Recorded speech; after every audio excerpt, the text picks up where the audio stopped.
Sunday. Good evening, everyone. Welcome to another episode of True Story Live. Happy to be here on this Sunday. And tonight's topic is going to be: Is attraction a decision? Who's going to drive you home tonight? It's hard for me not to sing that. It's based on a Cars song back in the 80s, I believe. And it was a very popular song and video. And so I'm excited to see what Glenn has done with it tonight. To be completely straightforward and transparent, I've been busy working on a project and I haven't read it. So I'm going to be just as surprised. I trust Glenn. So if I don't get a chance to read it, I'm lucky to run across whatever the topic is going to be. Of course, it's in the title, but the content will be a surprise to me as well. But I'm sure it will be entertaining and enlightening for everyone. All right, so I'm going to, as usual, introduce the panel, and then we'll get started. So my name is Jason Cripps, and I am the host of this broadcast. And I am backed up by two wonderful, amazing people, starting with our friend Glenn from Australia. And if you would like to say hello to everyone, that would be awesome. Yeah, good evening, good morning, wherever you are. Yeah, how's it going? We're good. Good in Australia, the day is fine and nice, good. Oh, good. The glass is full. The glass is full, right? Instead of half full, right? Yep. All right. We also have with us my amazing wife, Jen. Jen, say hello to the peoples.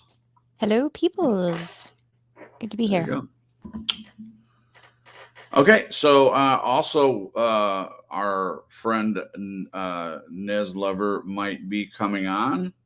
This is a topic developed around, I believe, partially around the conversation we had last week. So she has been invited. She did say she would like to come, but she has her daughter and trying to get her to, I think, go to sleep or something. So we'll see if she's able to come, but I'm sure it will be delightful.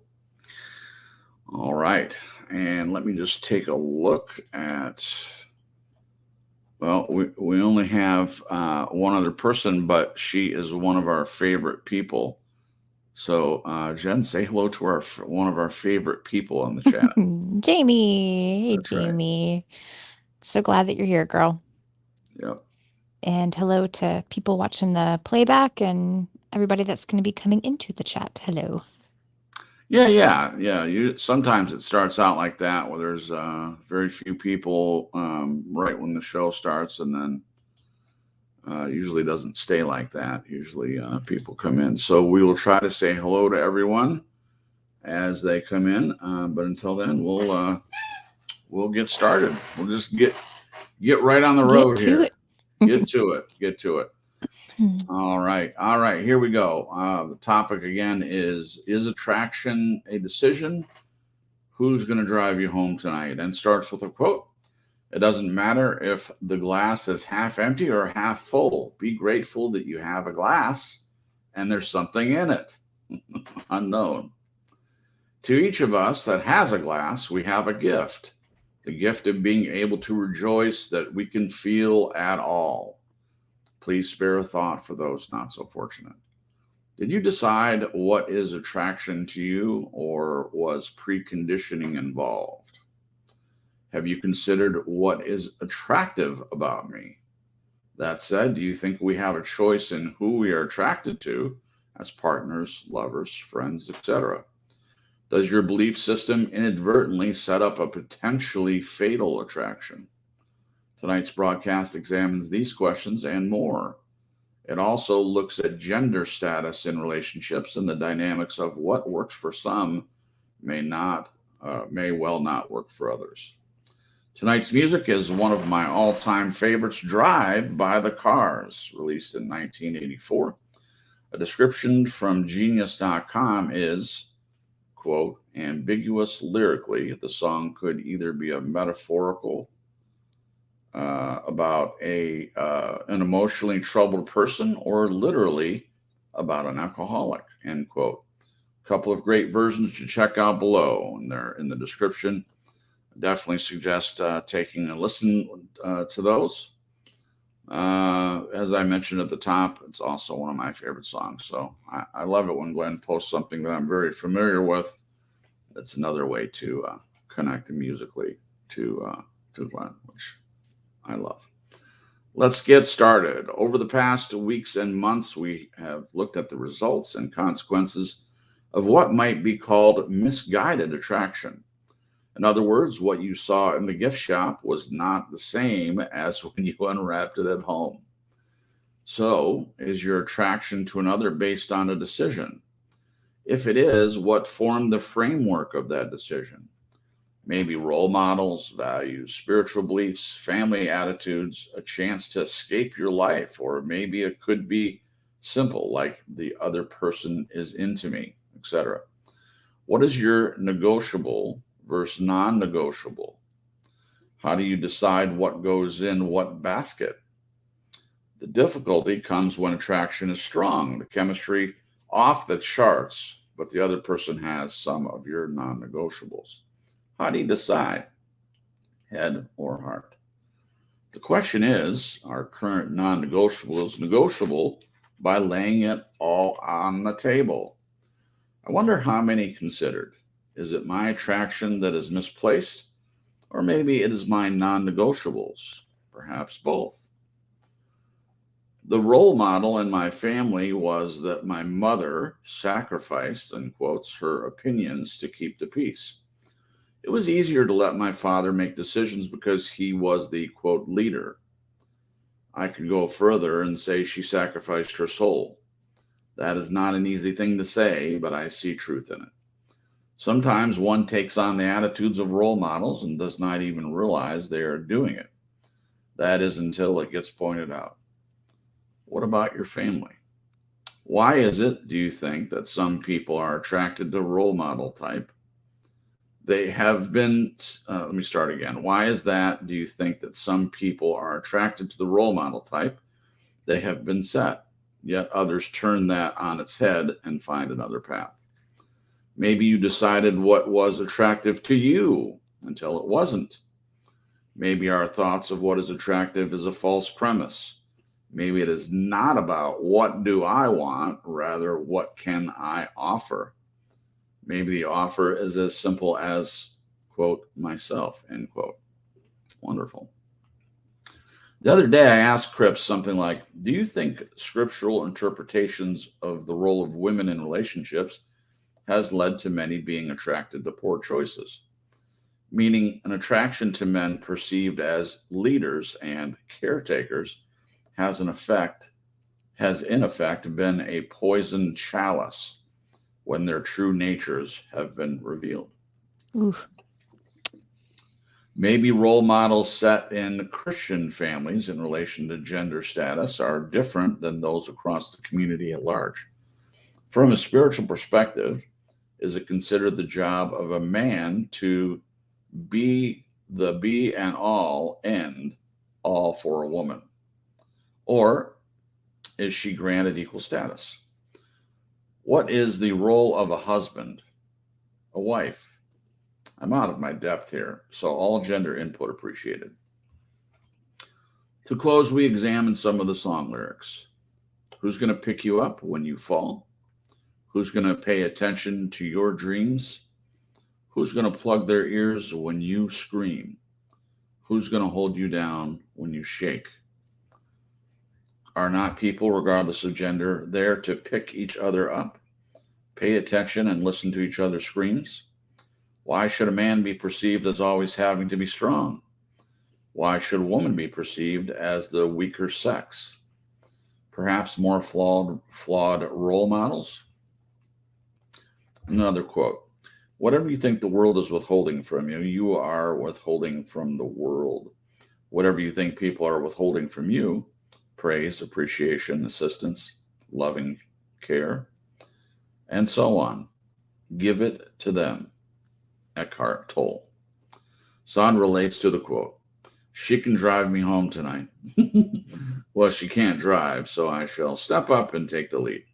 That's my decision, and I'm sticking with it. The glass is full. Lovely. All right. Wonderful. Whew. All right. I'm going to check the chat real quick before we really dive in. I see that. Annette's here. Oh, you got it. You got it. Annette's here. Welcome, Hey, Annette.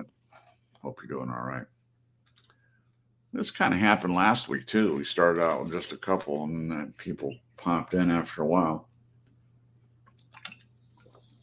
Sorry, my throat's a little dry, so I'm getting a drink of my my wonderful Diet Sun Drop. All right, here we go. Scrolling down to the questions part. Okay, so the quote. Hello to Debbie as well, and John. Both popped in seemingly at the same time. So there you go. Welcome to the both of you. Okay, the quote before the questions. Over past weeks and months, we have looked at the results and consequences of what might be called misguided attraction. In other words, what you saw in the gift shop was not the same as when you unwrapped it at home. So questions are coming, but I love this past phrase. The idea of picking up something in a gift shop, and then when you get home, it's not the same. This can also, in some ways, be called buyer's remorse. It's like buying something, like a new car. I mean, I guess that's a poor example, but I've got a good example. Oh, okay. What's your good example? They have these like reaction videos where it's like failing, like it's like fails, and you like order a dress, girl orders a dress from like some cheap company, and it's like, oh my gosh, this beautiful dress is $5. And you get it, and there's a picture of the dress, how it was like shown on the website. Mm-hmm. And then there's a picture of the girl like wearing it, and it looks ridiculous. Oh, yeah. Or even other products, it's like, oh, this really cool like action figure, and it looks huge on the website, and they get it, they're like holding it in their hand, it's like 2 inches tall. Yeah. Like this is not how it's described. Wow, thank you for that. I have experienced the trying to buy sheets online. And you look at the reviews and you try to get a good indication, are the sheets, soft like I like them, or are they like stiff like burlap, and I have bought some sheets based on recommendations. Now, I have been, for the most part, pretty lucky, but I did buy a set of sheets online that did not meet my expectations. And that's true about a lot of things that you buy online. All you can really do if you've never had the product before is go by the reviews. And I suppose if we're talking about people, sometimes people have reviews from people that know them. They might say, hey, I think you would like this person, or I think you guys would get along great. But how often does that work out? I'm sure it does work out from time to time for some people. But like on a blind date, when you're set up by other people and then you go on the blind date and ends up not working very well. And then this is not what the topic is about, but then it's been suggested by people that know this person. And then you have to, not only are you personally disappointed that it didn't work out, but you're disappointing friends and family that thought this would be a hit. That's a pretty interesting situation. Anyway, so this misguided attraction and the idea of something not being what you thought you were getting. The first question is, so is your attraction to another based on a decision? And I would love for you to answer that first, Jen. But first, we'll say hello to Torben Rasmussen, one of my favorite names in the chat. I want to write a book that just is based off of his name. I think that's a good one. The Adventures of Torben Rasmussen. See, it's wonderful. It's absolutely wonderful. That's a great name. It is. I love it. So is your attraction to another based on a decision, Jen? It's a really great question. It's too good. It's unanswerable. It's so good. Is it based on off of a decision or on a decision? I guess yeah, but then the word decision could have different meanings for different people. Like back in the day, my decisions were based on polls that I took from the people around me that I trusted Right. more than myself. Right. And now they're more my own. You know, Right. me making a decision based on, what I think or my needs or, Right. that kind of stuff. So in that realm, then in the past, if someone had set you up on a blind date and said, "Oh, this is a really, really good guy," Oh, I've got a great story with that okay, exactly thing happened. let's Exactly hear it. thing. Bad grammar, sorry. That's When okay. I was a freshman in high school, I had a friend. This is the same friend that cut my bangs. So I don't know why I Banks Beth. trusted this person. Banks Beth. Um, but she was telling me about this guy, Scott Rogers, that she thought I would love, and he was a great guy. And a couple of friends told me he was a great guy, and I had never really met him, and he was a year older than me. Mhm. And so I went out on a blind date to a state fair with him, and I was like, what in the world? Like, I don't know if there's anybody in the audience that knows this term, but he was a wigger. So I do. he pretty much was this white dude that was shorter than me. Not that that matters because height is height.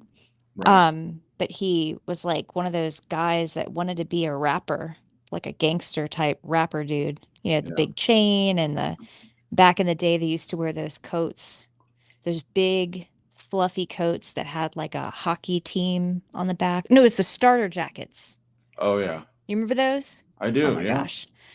And it just was not good. And I was in a place in my life where I just did not have the wherewithal to break up with someone. I ended up having to break up with him because I was like, this person is just so not who I want to be with. But I was ticked off at my friends. I was like, what in the world made you think Yeah. that this was a good match? Like, I totally trusted your opinion and it was Yeah. You not sure good. did.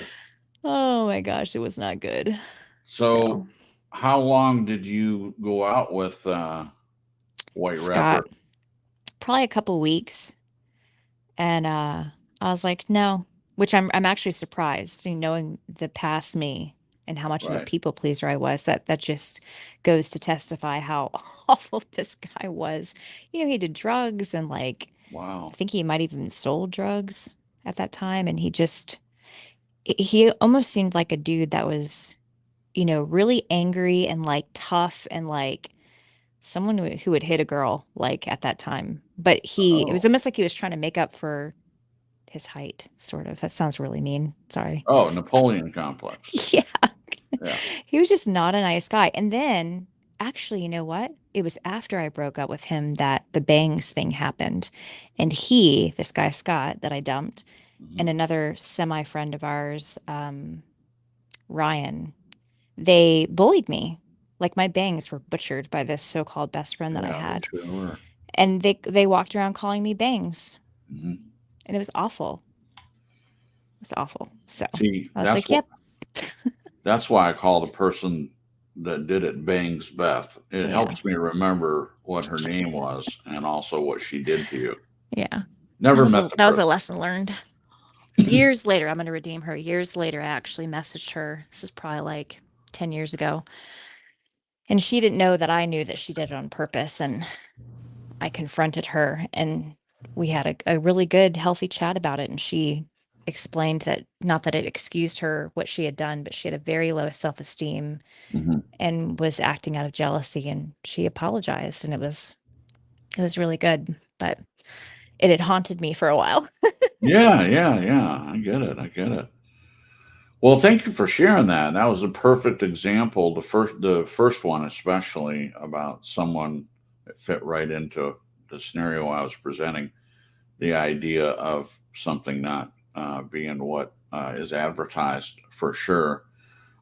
So at least your past self had her limits. You might agree to a poll or might go out with someone based on some suggestion, Yeah. but you had your limits even back then. So that's good to know. So you think it can be based on a decision, to go out with a person or rather be attracted to a person, something you decide. Yeah.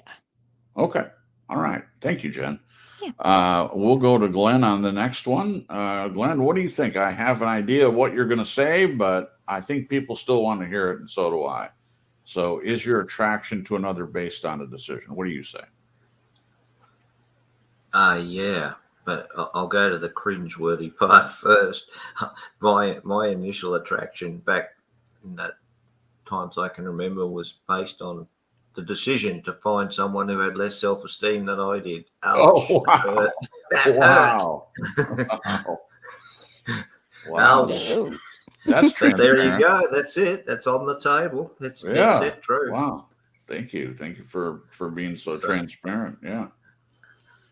It Yeah. that didn't sound very good, did it? But there it is. Well, we know where you are now, so I mean, I say bad things about my former self all the time. I don't think it's a bad thing. I think it hopefully it helps people feel more comfortable sharing their, past stuff. I can see why I got myself into so much trouble. Yeah. Oh my goodness. Yeah. It's just like I set myself up for disaster. Wow. Well, I did it. That decision was my decision. I have to take responsibility for it. It was me. Now, were you aware back then that that's what you were doing? Did you have that conversation with yourself and say I'm going to pick someone that has lower self-esteem than me, or you're saying it was just what ended up happening? No, I don't think I really thought about it. I think it was almost automatic. Oh, wow.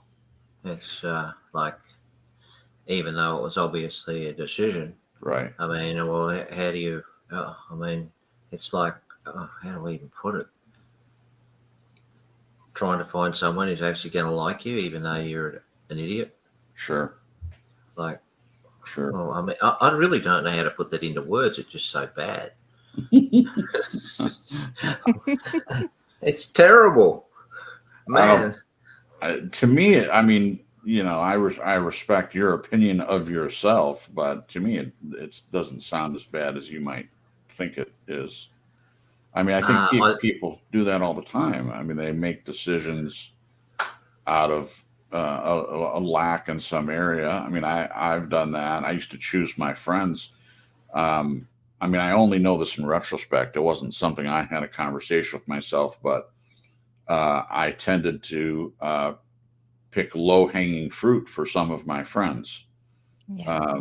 Because my parents expected a lot of me and were controlling and things like that. So one of the biggest things I looked for in a friendship was someone that wasn't going to control me, or try to get me to do things they wanted me to do. So in that, sometimes some of my friends were, um, kind of indecisive and non-confrontational and things like that. Yeah. It's interesting that Rob is here, because when I met Rob, or John Dons, and I'm sure he won't mind me talking about this, but when I met him, I was not looking for a friend like him.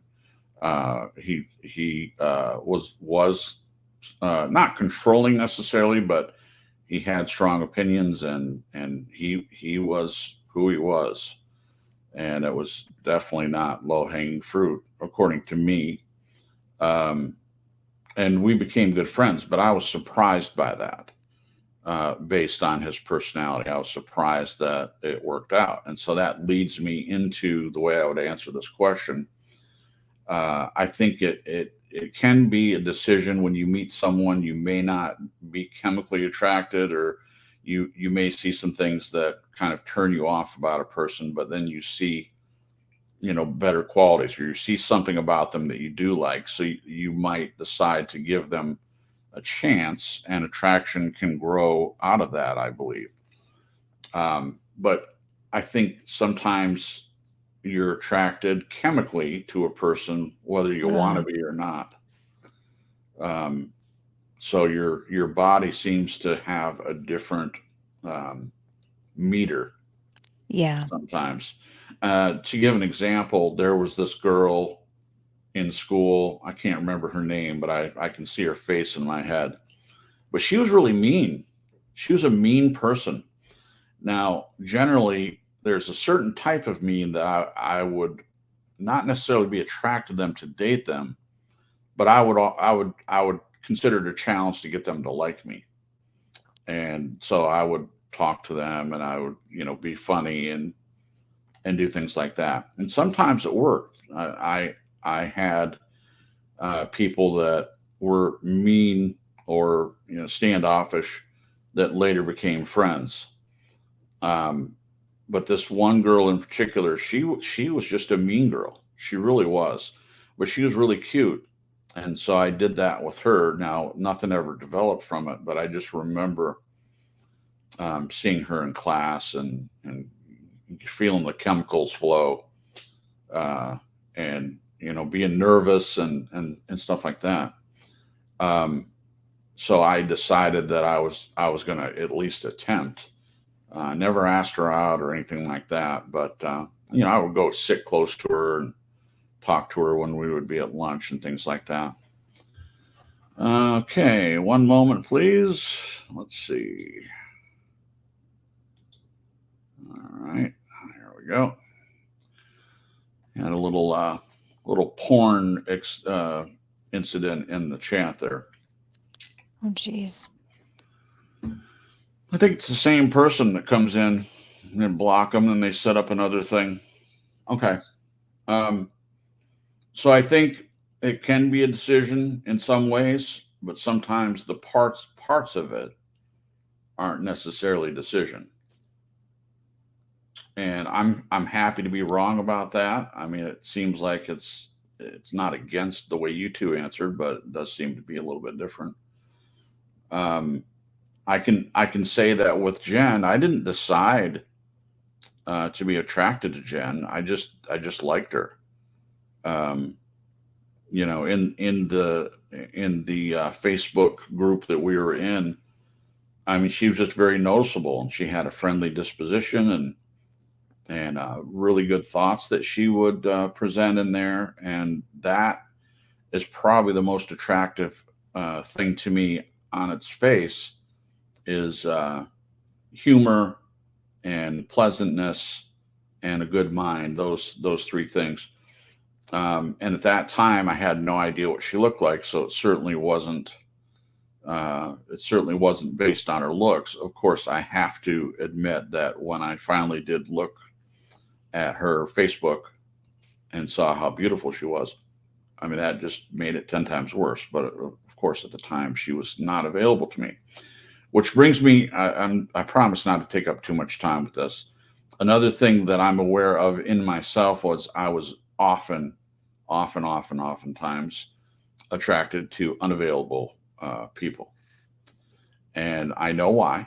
My dad was unavailable, and I tended to try to recreate that relationship in my relationships with friends. I considered it a challenge if someone is unavailable to make them available. Um, in various attempts to become friends with them. When it came to women, I would become friends with people that had boyfriends. Now, my goal wasn't to steal them away, but I just know looking back that I was attracted to unavailable people. The real reason is similar to what Glenn said. I had low self-esteem, and I wouldn't have known. I thought I wouldn't have known what to do with a relationship if I really had one. So it's more fun for me to have this pretend thing where I would imagine a relationship with that person if it were ever possible. And that when the internet started, that really became a big thing. Choosing to be in a relationship with people that lived very far away, like in Las Vegas, Nevada, and carrying on an online relationship with them, knowing that I was probably never going to meet them. So yeah, that's happened a lot. Yeah. All right. So Did Yeah. you see Glenn had a question for you? He said, Crips, but to be attracted, did you not decide what was attractive to you? What was attractive to you? Did I decide what was attractive to me? I mean, I think as I grew in a better understanding of who I was, sure. But did I decide, like when I was younger, what girls I was attracted to on the playground? Did I make a decision? I don't think I would have been aware uh, of what was attractive to me. I don't think. I don't know. I'll think more about it, but I don't think when I was younger, I don't think I made a decision. It was just either I was felt an attraction towards someone or not. Uh, yeah, I don't know.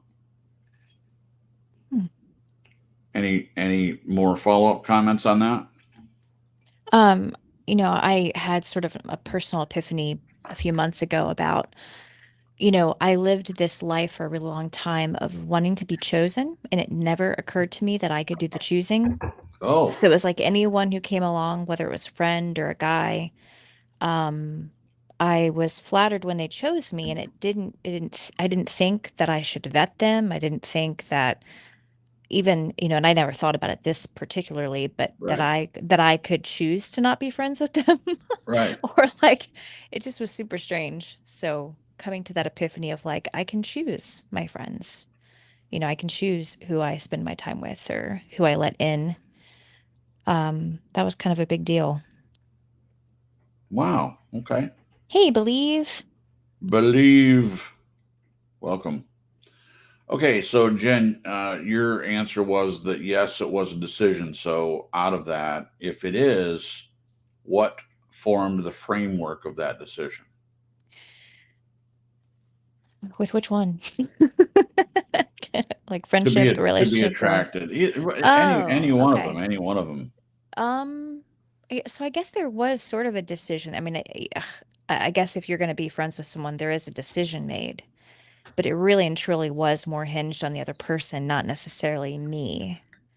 I just felt like so lucky that someone wanted to be my friend or someone wanted to date me that I would Sure, just be like, "Oh, wow, you want to date me?" or "Wow, you want to be my friend? Like, have at it. Let's go." It's just, sure, and then yeah, so there was still a decision in that mix, but it yeah, was just warped. It was based on very warped uh frame. gotcha. What would you say the framework? Yeah, framework of It was that a warped decision. framework. Sure. Crips, just a quick one. Do you think with experience, the more experience you have, the more it becomes a so-called conscious decision? Yes, Yeah, I would agree with that. I Yeah, do. that's what I think.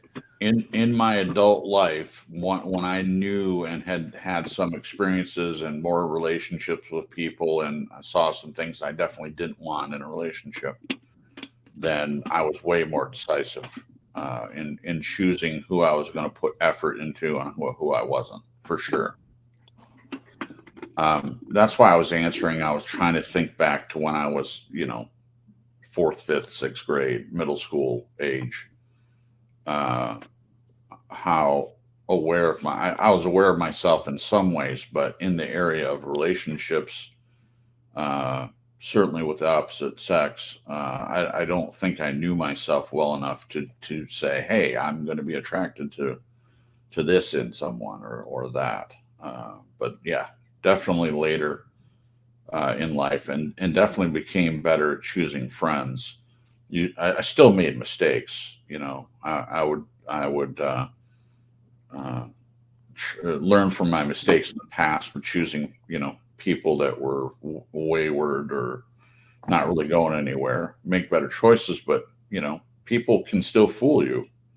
They can put on a show and you fall for that, and then you get into a relationship and then find out later that they're really really toxic. Yeah, So that's such uh, a bummer. yeah, no doubt. Welcome, Marissa. Hello, everybody. Hey, Hey, there she is. glad you were able to make it. Thank you. Yes, she's finally zonked out peacefully like a good little lady. Awesome, awesome. So, did you have a chance to listen to anything yet, or or no? I just joined you just now. So, Okay, perfect. I did get to look at Glenn's write-up Oh, good. previously, though, so at least I have an idea of where we're at. But Okay. clue me in specifically as where you guys are right at right now. So. Yep. Are we 2 questions in, I think? Yeah, they're related though. So the first question is, okay, so I'll read the sentence above. So over the past weeks and months, we have looked at the results and consequences of what might be called a misguided attraction. In other words, what you saw in the gift shop was not the same as when you unwrapped it at home. So the three of us have answered the first question, which is for you, Marissa, is your attraction to another based on a decision? Your attraction.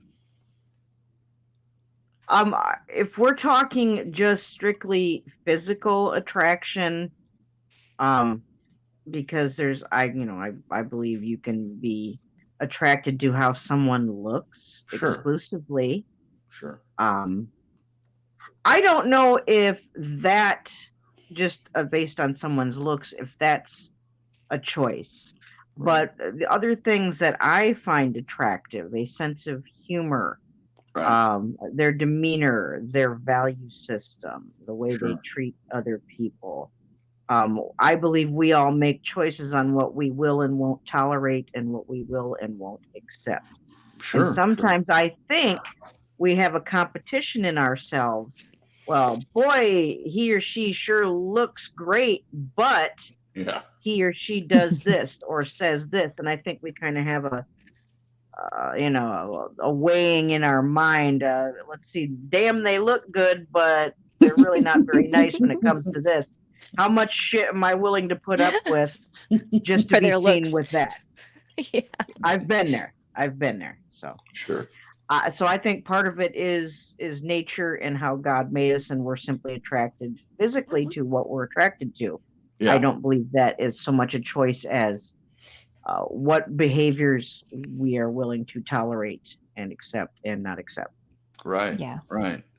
Great answer. Thank you, Marissa. So what Glenn asked me was, my answer was kind of, I think it wasn't a decision for me initially early on, but then he asked me a follow-up question as I learned more and had relationships. I'm paraphrasing when he said, I don't remember exactly the way he said it, but he's basically asking, did that change over time? And I answered that yes, it did. Once I'd been in relationships, then kind of fine-tuned what I liked and what I didn't like, it then became way more of a decision. But I agree with you that I was stating that chemically, you don't always decide who you're attracted to. It's like your body has a different meter, is what I had said. Right. And I use the example of sometimes being attracted to mean girls, that now I wouldn't give a mean girl the time of day. It's just not worth it. Right. But back then I may have. So thank you for your answer. So the follow-up question is, if it is based on a decision, what formed the framework of that decision? I think you kind of answered this one a little bit in your description, but I want to give you the opportunity if you want to add something to that. What formed the framework of the decision to be attracted to someone? Over time, just life experience, going through relationships, going through abuse, going through marriages, divorces, breakups, going through, just living life. Right. I think your list of what you find attractive in here and in here, and I'm pointing to my heart, gets fine-tuned with age, and hopefully for the better. Sure, hopefully. Beautiful. Before we continue, I want to say hello to Stephanie Drexler. Stephanie, thank you for being here tonight. We're glad to have you. We missed you, or I missed you. I'm sure everyone else did, but thank you for being here. I hope you're doing well. And hi to everybody in the chat. I can't see. I don't have another device, so hi everybody. Oh my gosh! Hold on. I know. I'm dealing with it. Oh, okay. I got to turn the heater off. That heater gets loud. Oh my gosh. Okay. Is it gone? Uh, I reported it, but I don't know if that's going to remove it. it's still there. We got trolls. Yep. Oh, gee, I wonder if it's somebody I bots, know. aren't they? Yeah, I'm pretty sure they are. I think I reported their channel earlier. Maybe that's why they're mad. Yeah. It's just amazing to me that people don't have better things to do. Well, if it's bots, then yeah, this is the best as it gets. Right. That's right. Okay, so the next sentence, Glenn goes on further and says maybe role models, values, spiritual beliefs, family attitudes, a chance to escape your life, or maybe it could be simple, like the other person is into me, etc. So that's kind of what Jen was saying. The other person's into you, and I have to say that happened with me too. If someone came up to me and said, "Hey, that so and so likes you," I'd be like, "Oh, really? Oh, okay." Well, let's go. Really? Sure, yeah.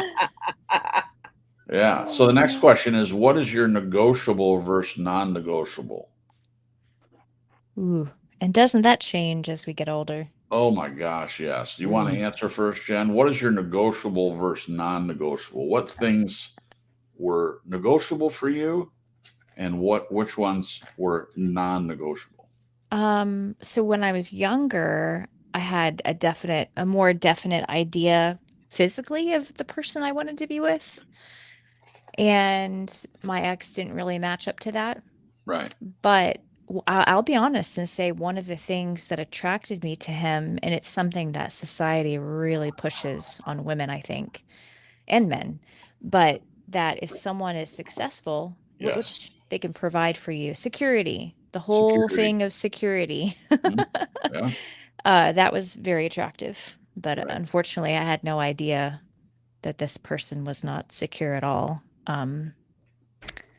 It was the facade, Right. and the facade that he put up. Boy, did I learn. So what was the question again? Sorry. I went off in like memory land. No, you're in the lane. So what is your negotiable versus non-negotiable? Yeah, so now for sure it's definitely, values, beliefs to an extent. Um, let's see how someone treats someone else, Right. and kind of their I'm having a hard time with words this evening. Priorities. If you and I weren't married and I was single, there's some people that their priority is how they look and their TikTok and Instagram followers and Right. selfies and just material things. I just Right. like Right. no, I no, agree. no, no, no, no. Get away from me. And so now, gosh, I have some friends that and including Jason, we're not on the social media platform all that much, No. posting our food and selfies No. and I'm not trying to be judgmental on people that do post food and selfies and stuff. Maybe I am a little bit. But um I just I'm attracted to people where that's not at the forefront of what drives their life. Right. It's more about relationships and, shared values and perspectives on life, that this life is a gift, that it's Yeah. short, and that's why relationships so important. And there's just a lot of vapidness in the world right now, and it's just, ugh, I just don't want anything to do with it. So Well, I think your words are working just fine to use good. vapidness. Wow. All Okay. right. I before I move on, I just want to say that I am so grateful, Jen, that you had we met later in life, and that you had some experience, certainly a bad experience. If we're talking about your ex, whether it was a facade or not, that was something that you made the choice to. But when Yeah. we met, as you very well know, I didn't have any security to provide. I'd been taking care of my grandmother for 2.5 years, and I was very upfront about that I had no prospects. Yeah. But I see, that really, was huge for me. The fact that you would set aside your life in a big way, not totally, but in a big way, to take care of a family member, that speaks volumes. Well, thank It you. really does. Yeah, not to everyone though. You're absolutely right, Jen. To the right person, I'm sure To me. that is. Yeah, to you, it was meaningful, and I did have other people make comments about that. You know, I would say, hey, I'm taking care of my grandma or whatever, and then people seem to really react to that. So I was aware that there were people out there that seemed to hold that in high regard. But I just have met vapid people, to use your word, that's all they seem to care about. I mean, we've all heard this, when people are asking you questions, they all ask, what do you do? And what they're really asking is, do you have any money? In my Not all opinion, the time, but a lot of time. a lot of times. Well, there are people that I mean, you've seen this with Charlotte when you watch her videos, when they're posting their dating in their dating profile. Oh my gosh. They're putting out there, you must have, like, some of them are very specific, 100K a year, 6 foot or taller. yeah, you must have this kind of car. I'll have Blah, to blah, send that to blah. Glenn for him to take peeks. Very entertaining. Yeah, I think he'd laugh at that or be appalled, probably both. What about you, Marissa? What is your negotiable versus non-negotiable? Things that are not negotiable at this age, at 50 years old, involve how they would act towards and considering my daughter. Right. She's special needs. She's 8 years old, and she's got to come first. My son certainly is right behind her, but he's a young man. He's going to be 19.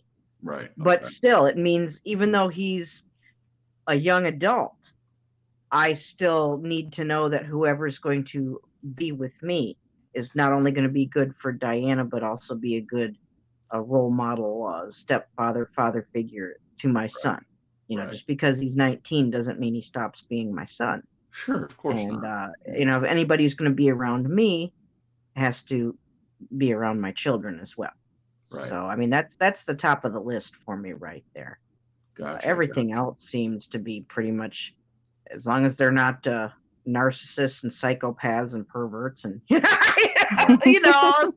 long as there's no heads in those freezers and they're not really a man pretending or woman pretending to be a man and all that crazy stuff. Yeah. That's the children, how they are treated and seen, and is really what's at the top of the list. Everything else falls into place. If somebody's good to me and good to my children, I'm sure I will find them attractive. They're interested in me. So Sure. Yeah. Great answer. Thank you, Marissa. What about you, Glenn? What is your negotiable and non-negotiable? Well, if I tell you the non-negotiables, you basically know what's negotiable. So we'll go there. Intelligence and wisdom. Not they have to be. Sorry, it's necessary. Otherwise, you can't communicate. Great point. Smoking. Can't take it. Okay. Yeah. Obviously, a line value system, but that doesn't include a Christian. Right. I don't care whether people are Christians, non-Christians, Muslims, or whatever. It's irrelevant. But I understand that from the other side, there are issues with that. Yeah. They've got to be independent. They don't need me. Definitely independent. Yeah. In other words, they have a mind of their own. They have an opinion. They have. They don't want to change me. That doesn't mean I'm not unwilling to change, but it means I don't want someone who's just going to come out and say, in order to be with me, you have to be something else. Not a chance. Not going to happen. Physical doesn't matter. No, not really. That's really in the. That's not even an issue. That's pretty much the list, I'd say, that I could think of off the top of my head. It's a good list. It sure cuts a lot out. Sure. So, sure. Well, thank you. Thank you for that, Glenn. Okay. So what? No, so I said sure. Oh, sure. Okay. For me, And this has changed. You know, what it was back then is going to be different than what it is now. But I mentioned a few of the things. Sense of humor is very important. Must be able to converse with me. You know, I'm not looking for a vapid person. I'm not going to be mean to people like that, of course. But as far as a relationship, an ongoing relationship, now belief. Glenn and I have discussed this at great length before I even met Jen. He asked me some really good questions. He was asking me if I would date a non-believer, and I felt pretty strongly that I wouldn't, and I explained all the reasons why. Because essentially, in my opinion, what a person believes directly affects the relationship as it moves on.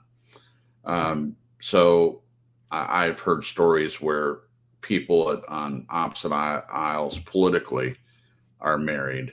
And some years ago, it's a couple decades ago, but there was someone in politics, and I forget which it was. He was Republican and his wife was a Democrat. And I think she wrote for a newspaper or something like that. And they made very public that they were in a good marriage, but they were very directly opposed to each other politically. So, and one of my closest friends, we were, I say were because I'm not a political person anymore.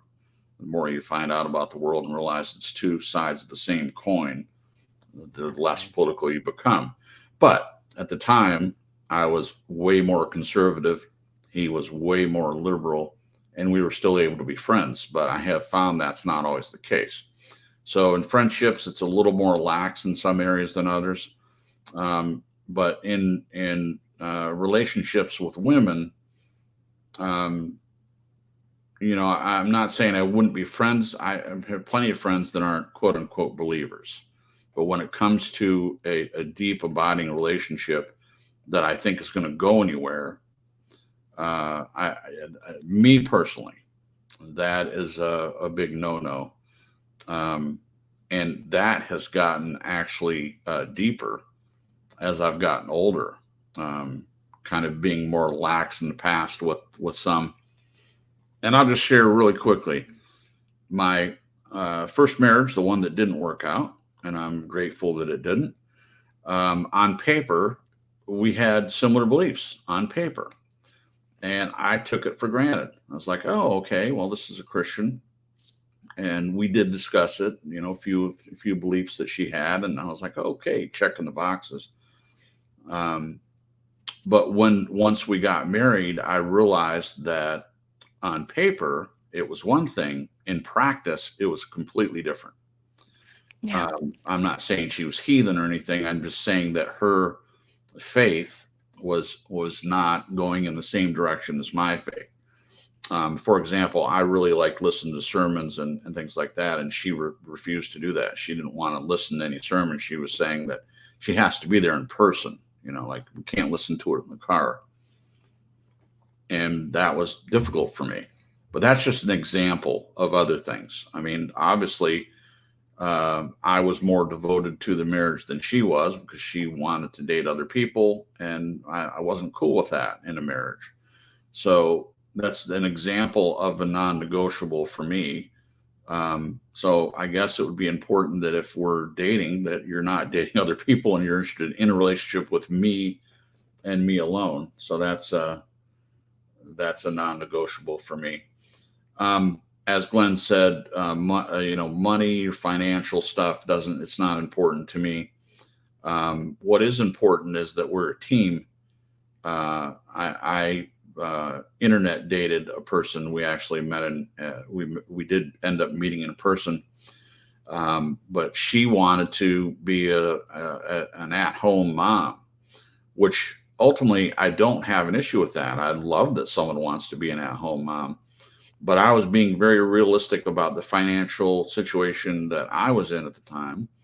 And I only wanted someone to be willing to work together. You know, I wouldn't just sit at home and force her to go get a job, and I'm eating Cheetos and watching daytime soaps while she works. No, I wanted a team. I wanted to be on the same page and help one another. And I have that in spades now. I have a woman that is not only a part of the team, but she really is a go-getter. And I couldn't be any more happy about that. Now, having said that, my desire is to get a job that's good enough where she can focus on some of her, talents and abilities in that way, and operate in those things. And then, if God were to bless us with kids, then I would love for her to be able to stay at home. So it's not the actual being a stay-at-home mom that I had an issue with. It was someone that wasn't willing to be on the same team. She expected me, as Glenn was saying, expected me to bring in the money, to be a supporter. And biblically speaking, that's not the way it's set up. Societally, that is the way it's set up. But God is our provider, according to the Bible. God is the one that provides. So I think that's more of a cultural thing, where the man is supposed to be the sole provider, and the woman is supposed to be barefoot and pregnant and get the dinner on the table by a certain time every day. And I'm not into that at all. My wife is a very good cook, but she will tell you that it's not an expectation. Well, she's made an expectation because she's such a good cook. So I'm like, make with the fried chicken. Make with the fried chicken. That's funny. Don't forget to throw in an obligatory like that every once in a while, just for Yeah. Chop, chop.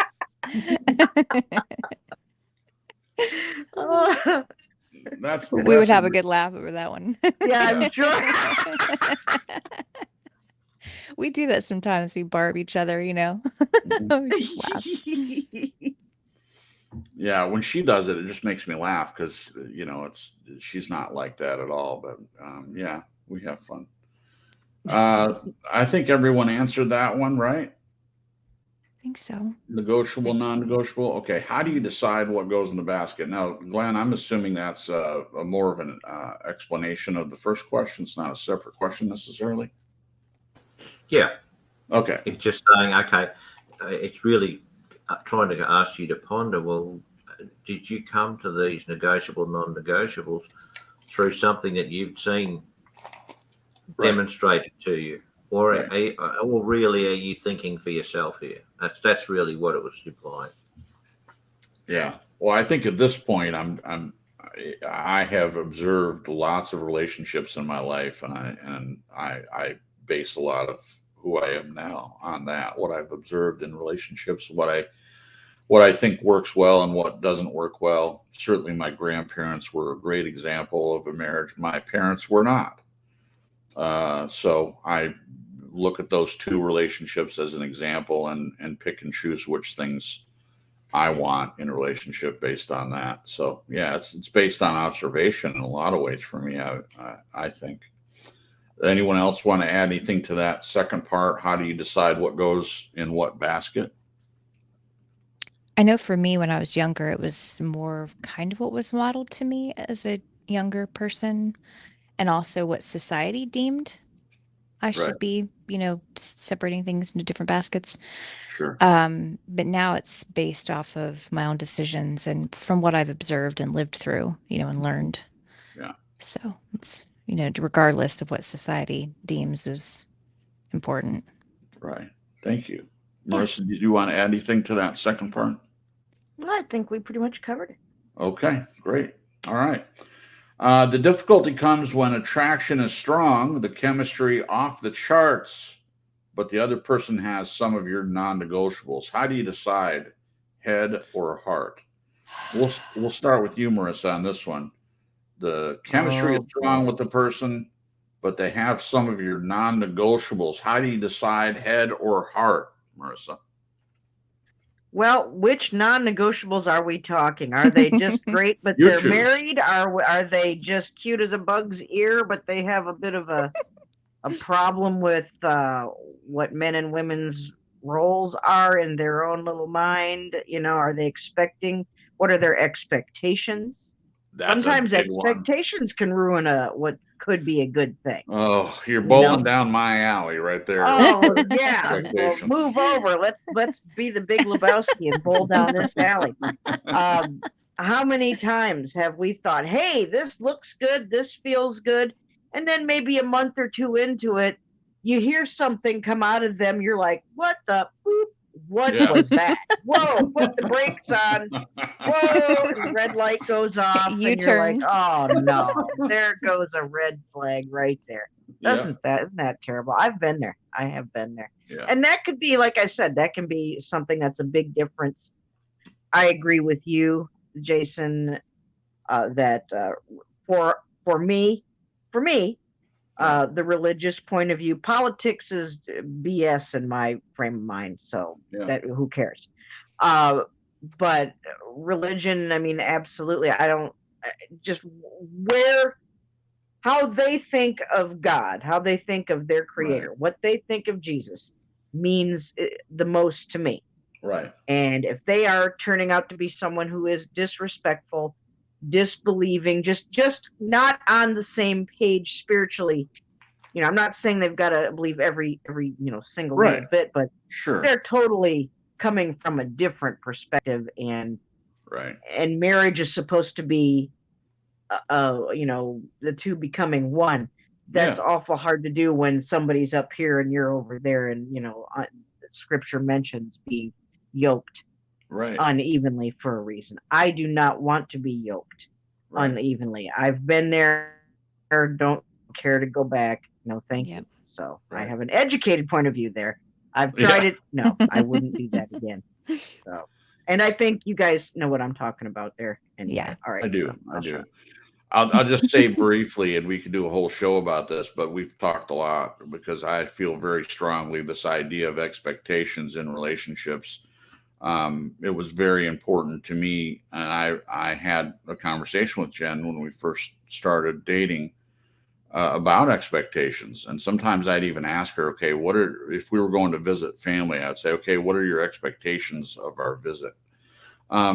Because as you stated, Marissa, and I love that you use that word, if your expectations don't match, that's a killer. It's Oof. a killer. I'm expecting one thing, you're expecting another. What's worse is to have expectations and not discuss them. Yep. So Unspoken. unspoken expectations are the worst. Yeah. So, And it doesn't help that society puts this idea somehow in women's minds, I guess, that men are mind readers. right. I don't know how much it goes the other direction, but oh my gosh, maybe it's like all the movies, all the romance. We think, oh, Yeah. men can read our minds and tell when we're upset or when we're in the mood, or all this different stuff. And then again, it's an unspoken expectation, and What a it's great like, oh, point. geez. What a great point, Jen. Yes, I'm glad that you don't expect me to read your mind. You communicate with me, when you communicate, you give the other person, you give your husband or your boyfriend or your friend, whatever, you give them a chance to react.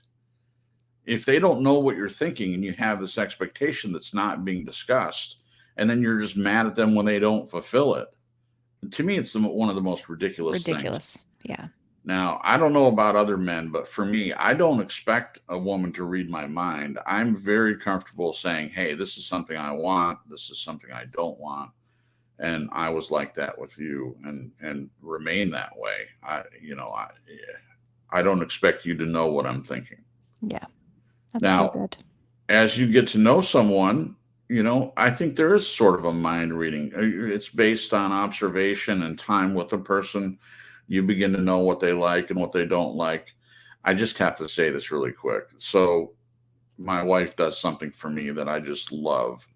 It's not mind reading, but she will, when I'm working, she'll make me a wrap. I didn't ask her for it. I didn't text her and say, hey, can you bring me some food? But she just does it. And it bowls me over. I just absolutely love it. It's another way for her to show love to me. Now, I'm not one of these people, the way to a man's heart is through the stomach or anything like that. It's acts of service. It's unexpected thinking of me and doing something that she thinks maybe I'm not hungry, but if she made me a wrap, I would eat it just for the sake of enjoying that my wife thought of me and did something nice for me in that way. It's another way to show love, and it really reaches me. That's just me. We all have different love languages, and that acts of service is one for me. And we've talked about that before. It's backing up what someone says. Someone can say, I love you and I respect you and all of that. But if there's nothing to back it up, they're just words. So for me, I need both. I need the words and I also need the actions. Just me. Okay. What about you, Jen? In the non-negotiable, the chemistry is strong. How do you decide head or heart? I would definitely say, oh, geez, it's a tough question because, what's motivating the heart, Right. Um, in this question, Glenn, when you're differing the two between head and heart, when you're talking heart, are you talking feelings and chemistry? Right. I just was Intuition, maybe. because when I think Well, intuition, your heart's your chemistry, and your head is your intuition, or maybe in the middle. But your head says, "Okay, look, your head's the pragmatic part, which is okay. They're over into non-negotiable territory. I'm not going there." Yeah. When I was younger, it was definitely the heart. Now that I'm older, it's the head. There's still a little bit of heart mixed in there, but it's mostly the head and prayer. Yeah. Well, hopefully you get both head and heart. Yeah. That's the best scenario when you can have both. Yep. Okay. Glenn, what about you? Head or heart? Sorry, I was just in a very, very interesting discussion in chat. I think we need to talk about it down the. It's going to be addressed down the line with the Christian questions. Well, on the role of women. Yeah, let's take a second here. So we're developing a topic, and this is an ongoing conversation. I'm happy to discuss it for a second. I'm glad that people are discussing things, and I'm not one of these people that says, "Oh, just pay attention to what we're talking about. Don't talk about anything else." No, talk about what you want to talk about. No problem whatsoever. And if anyone has ideas about this topic, we're going to do a broadcast about this. It's just a matter of getting all the thoughts in place and deciding how it's going to go down. And Believe may or may not have an interest in helping write that. But I sent you an email to the last email address I had for you, and was asking you to get in contact with Glenn if you had an interest in doing this topic or being involved in that. And obviously that email is no longer valid. So do me a favor, Believe, and if you've still got my email and you feel comfortable with this, if you could just send me an email to the one you're using now, and we can communicate about how this will work. If you're interested in working with Glenn on a write-up that we can talk about on the show on this topic that we're discussing, that you guys are discussing in the chat, that'd be great. If you're not interested, certainly understand. There's no pressure here at all. So just think about that. Okay, he says, I would love to, Crips, but it would take me forever. That's why I haven't. Well, we can still just talk about, you could put some of your thoughts down in an email and Glenn can do the write-up. He seemed to be willing to do that. So anyone, look, anyone that's interested in talking about the subject in order to have information to do the write-up, you can send your thoughts in the email. And if you leave them in the chat, at least temporarily, we can get a transcript of that and put some of these thoughts. Everyone's has good thoughts about this. We just don't want to focus just on that when Glenn has put a lot of work into the topic for tonight. So, yeah, we're getting there fast anyway. I'll answer the question. My non-negotiables have been refined through trial and error. I'd be very reluctant to cross them, and to be honest, right, because every time I find if I don't listen to my intuitive voice, I invariably make a decision that doesn't really. I feel compromised if I Right. don't. You get what I'm saying? I do. Yeah. I have to stay the course, Right. Gotcha. and I will. Gotcha. Thank you. You're welcome. Thank you. BB, hello. Welcome. We're glad that you're here. It's good to see you. Okay, so the next one, the difficulty comes when attraction. No, I read that one. The question is, are current non-negotiables negotiable by laying it all on the table? So with the question we just answered, and you've got non-negotiables, does it make any difference if you put it out on the table with a person and talk about their non-negotiables? Now, I'll go first on this one because, again, I keep going back to this. It seems like I'm preoccupied with my previous marriage, and that's not the case at all. It's just there's so many good examples based on what I'm experiencing now with what I believe as to be a true marriage as opposed to one that was not a true marriage. So in this area, I laid my quote unquote non-negotiables out on the table. We even went to premarital counseling and these things were discussed. And they weren't horrible things, but they were things that I recognized as red flags. And I had no problem discussing those. I mean, even back then, I understood about expectations, and I had an expectation that one of the things was her not showing up for time together. We planned to go to church, or we planned to go to a movie, or we planned to do something. And we lived in separate places, not too far away, but it's about 15, 20 minutes away. So we would agree to meet somewhere and then ride together to wherever we were doing. And I would get to the point where we were supposed to meet, and I would just be waiting and waiting and waiting. And that really frustrated me. And it didn't just happen once. You know, I wanted someone that was willing to work out and go to the gym. And I didn't beg her to go to the gym. She said, "Oh, I would love to do that with you," because I had explained that, you know, I'm working on my health and I would like to be healthier, and it would be just a dream come true if I was with someone that wanted to do that with me. And she said that she would, and I would show up at the gym. We were supposed to meet, and she would never show up. Never.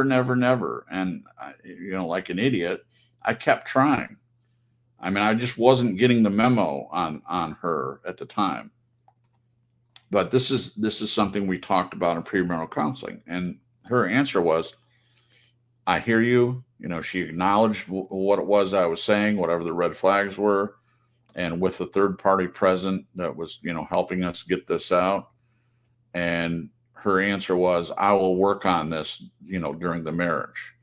Now, hindsight being 2020, what I should have said was, no, you'll work on it now. Otherwise, you know, there's no point in moving forward with the marriage. There just isn't any point. Now, that's something I had to learn from experiencing it, that I didn't stand up for the red flags that I saw. I mean, I did, in that I brought them up and brought them to the table, but I didn't follow through. I didn't make sure that these were more than understood, but they were really taken hard, understood that these were some serious things to me, because it was disrespectful. It was not appreciating my time. It was not appreciating me as a person. And that's just one example. So bringing it to the table in that instance was not helpful. Now, having said that, I believe that if I were to bring something to the table, some non-negotiable that came up after the fact with Jen, I believe it would be beneficial. It would make a difference. But that's not true for everyone. That's my answer for that. See, I didn't go on too long, Marissa. What about you, Jen? What do you say about that one? Does laying your non-negotiables on the table make any difference? I think it can. I think if you're dealing with someone who is in their nature deceptive, they can say all the things that they, you know, want to say to make you feel like you're on the same page, which was my experience. Yeah. Now it wasn't like a conversation where we sat down and openly discussed this. I think it was more of like me sharing about myself and my values and him saying, "Oh yeah, me too." It Yeah. was that kind of thing. Right. Right. But now it would be more of like you and I did, where we share our non-negotiables and put everything on the table and allow each other's actions and how we treat each other and the things that we do back that up. I think it's important for people to date for a while before they get married. Right. So that, yes, you can have a conversation and people's words should mean something. So if you sit down and have a conversation and lay out your negotiables and non-negotiables, you can talk about it and the people can agree. But then there's also time before getting married that you're seeing that the person's actions line Yeah. up with those things, Right. So. Beautiful. Beautiful. I saw a question from In Christ. Did you answer the question? You answered his or her question, Jen? I don't, what does it say? They asked, when did you and your wife get Oh, married yeah, I first? did. Yeah. Okay, thank you. And again, I don't know. This is someone that knows me, but I'm not sure who it is. I asked them, and they didn't want to say who they were, and that's okay. I don't know if it's a man or a woman. That's the only reason I mentioned that. But they say trust and honesty is important, and I would completely agree. Those are very important non-negotiables as far as I'm concerned. Okay, so we were asking. Does laying it all on the table? What do you think, Glenn? Does laying it? Did you finish your answer, Jen? I'm sorry, I got distracted. Yeah, I did. Okay, Glenn, what about you? I think it's always constructive to listen to what anybody else has to say if they want to speak. Right. So I think 100%. I'm happy to put it on the table. I have a direct connection to some of this stuff because, as maybe not everyone knows, but you guys do, that I asked your mum to marry me. Yeah. And she said, "I'll marry you if you become a Christian." So I mean, Right. I didn't know that was I had no idea that was a non-negotiable. Right. So I said, "Well, can we talk about it?" And she just said, "Well, what did she say? I'm trying to recount it. I still feel married." That's what she said. And I thought, what on earth are you talking about? But it's only in later years through speaking with you guys, I understand exactly what she meant. That Right. For her, that non-negotiable was truthfully fair and reasonable. Right. Although it hurt me big time, of course. So, yeah, putting it on the table was fine, sharing your ideas, but maybe the timing of putting stuff on the table is also as important as to what actually goes on the table. Sure. If this had all happened up front, it would have been a lot clearer. So, add timing into the equation for all of this stuff. Yeah. Now, so my follow-up question to you, then, if that was put on the table early on, I mean, it seems like you would have missed something that ended up being very important in the relationship. But if she had said that to you first thing right out of the gate, what would you have done? Would you have followed through with the relationship in some way? Or it's a hard question to ask. I know, Glenn. Oh man, that has got to be that is an incredibly hypothetical, difficult question. All I can say is I give thanks for what transpired, regardless of how things did or did not end up. That didn't mean that we still were not connected over years and years and years until she ultimately passed on. Right. So, no. I can imagine that was a little confusing because you guys were dating. It seems like if someone that was a Christian, really and truly, no offense to your mom, Crips, but it's like if you're dating someone that's a non-believer, you would think that marriage could be on the table. Right. You know? But was she? I mean, we shouldn't get into it. Never mind. No, please. I think this can be helpful to people who are facing a similar dilemma. I think she knew that you were spiritual, but maybe because that all of this stuff wasn't brought to the table and talked about, maybe that's where some of the confusion on both sides came. I have a suspicion that, and vague memory recollection, that she just thought, to her, it's quite logical that someone is a Christian, that I would potentially just turn that way. That makes sense. But I did all of the due diligence and it just couldn't go there. I just couldn't do it. Yeah. And you certainly can't compromise yourself to be something that someone else wants you to be and tell them under false pretenses. Yeah. You can't do that. That is never going to work. It will be found out down the track, and you can't. That just, to my mind, would be just so inappropriate to do that to someone. It's grossly unfair. Right. No way. Gotcha. But the thing is, it doesn't affect the love between two people, whether you're a Christian or not. It doesn't change it in the sense of how you feel about each other. What it does change is the form in which your relationship takes. It's just you don't become husband and wife, but still are just as connected as you ever were, and that was the case. Right. You don't just fall out of, as she said, and you've seen it, you don't fall out of love just because someone is not a Christian. No, that's true. And I have encountered and observed many relationships where when they got married, they weren't believers, and then one of them became a believer. And so they were putting pressure on the other one, trying to ask them to come to church or discussing their faith. And sometimes it works out fine and other times it doesn't. I mean, it just depends on the individual relationship, I think, and what level of communication or the connection they have between the two people. But it can be very catastrophic in some ways, especially if both of them were really, really, really at the beginning for lack of a better word, anti-Christian or anti-belief in the first place. And then one of them had a change of heart, so to speak. And then the other person's like, wait a minute, when we got married, it's the same thing we've discussed where two people agree they're not going to have kids, and then down the road, one of them wants to, and then the marriage falls apart because the other one said from the beginning that they don't want to have kids. I mean, these are all things to me, whatever your non-negotiables, if that's where the advantage is to put them out front as you know them right from the beginning. Otherwise, it can cause problems even down the road, I think. That's the other thing.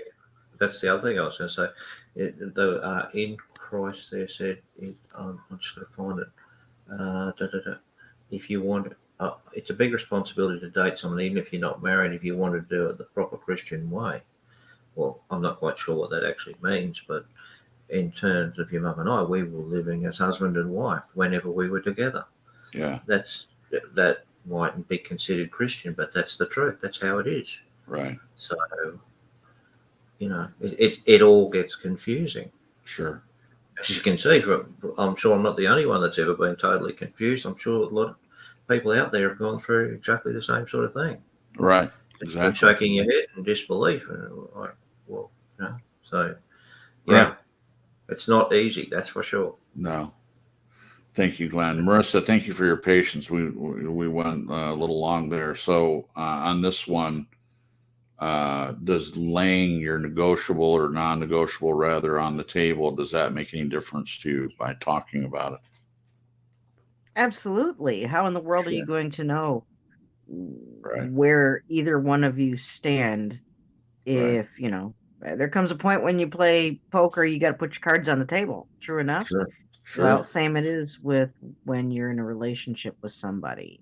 You don't get to sit on a card under your butt and hide it. You got to put them all out there at some point. Got to put them all out there at some point, like it or not. Love it. There's a part where, you just kind of like when you play what's the Texas Hold'em? Yeah, that's what I'm talking about. Where they just lay them all. Yeah. Mm-hmm. Yeah. Yeah, it's what you're just saying to me is just another way of saying communication. It's essential. It's not negotiable.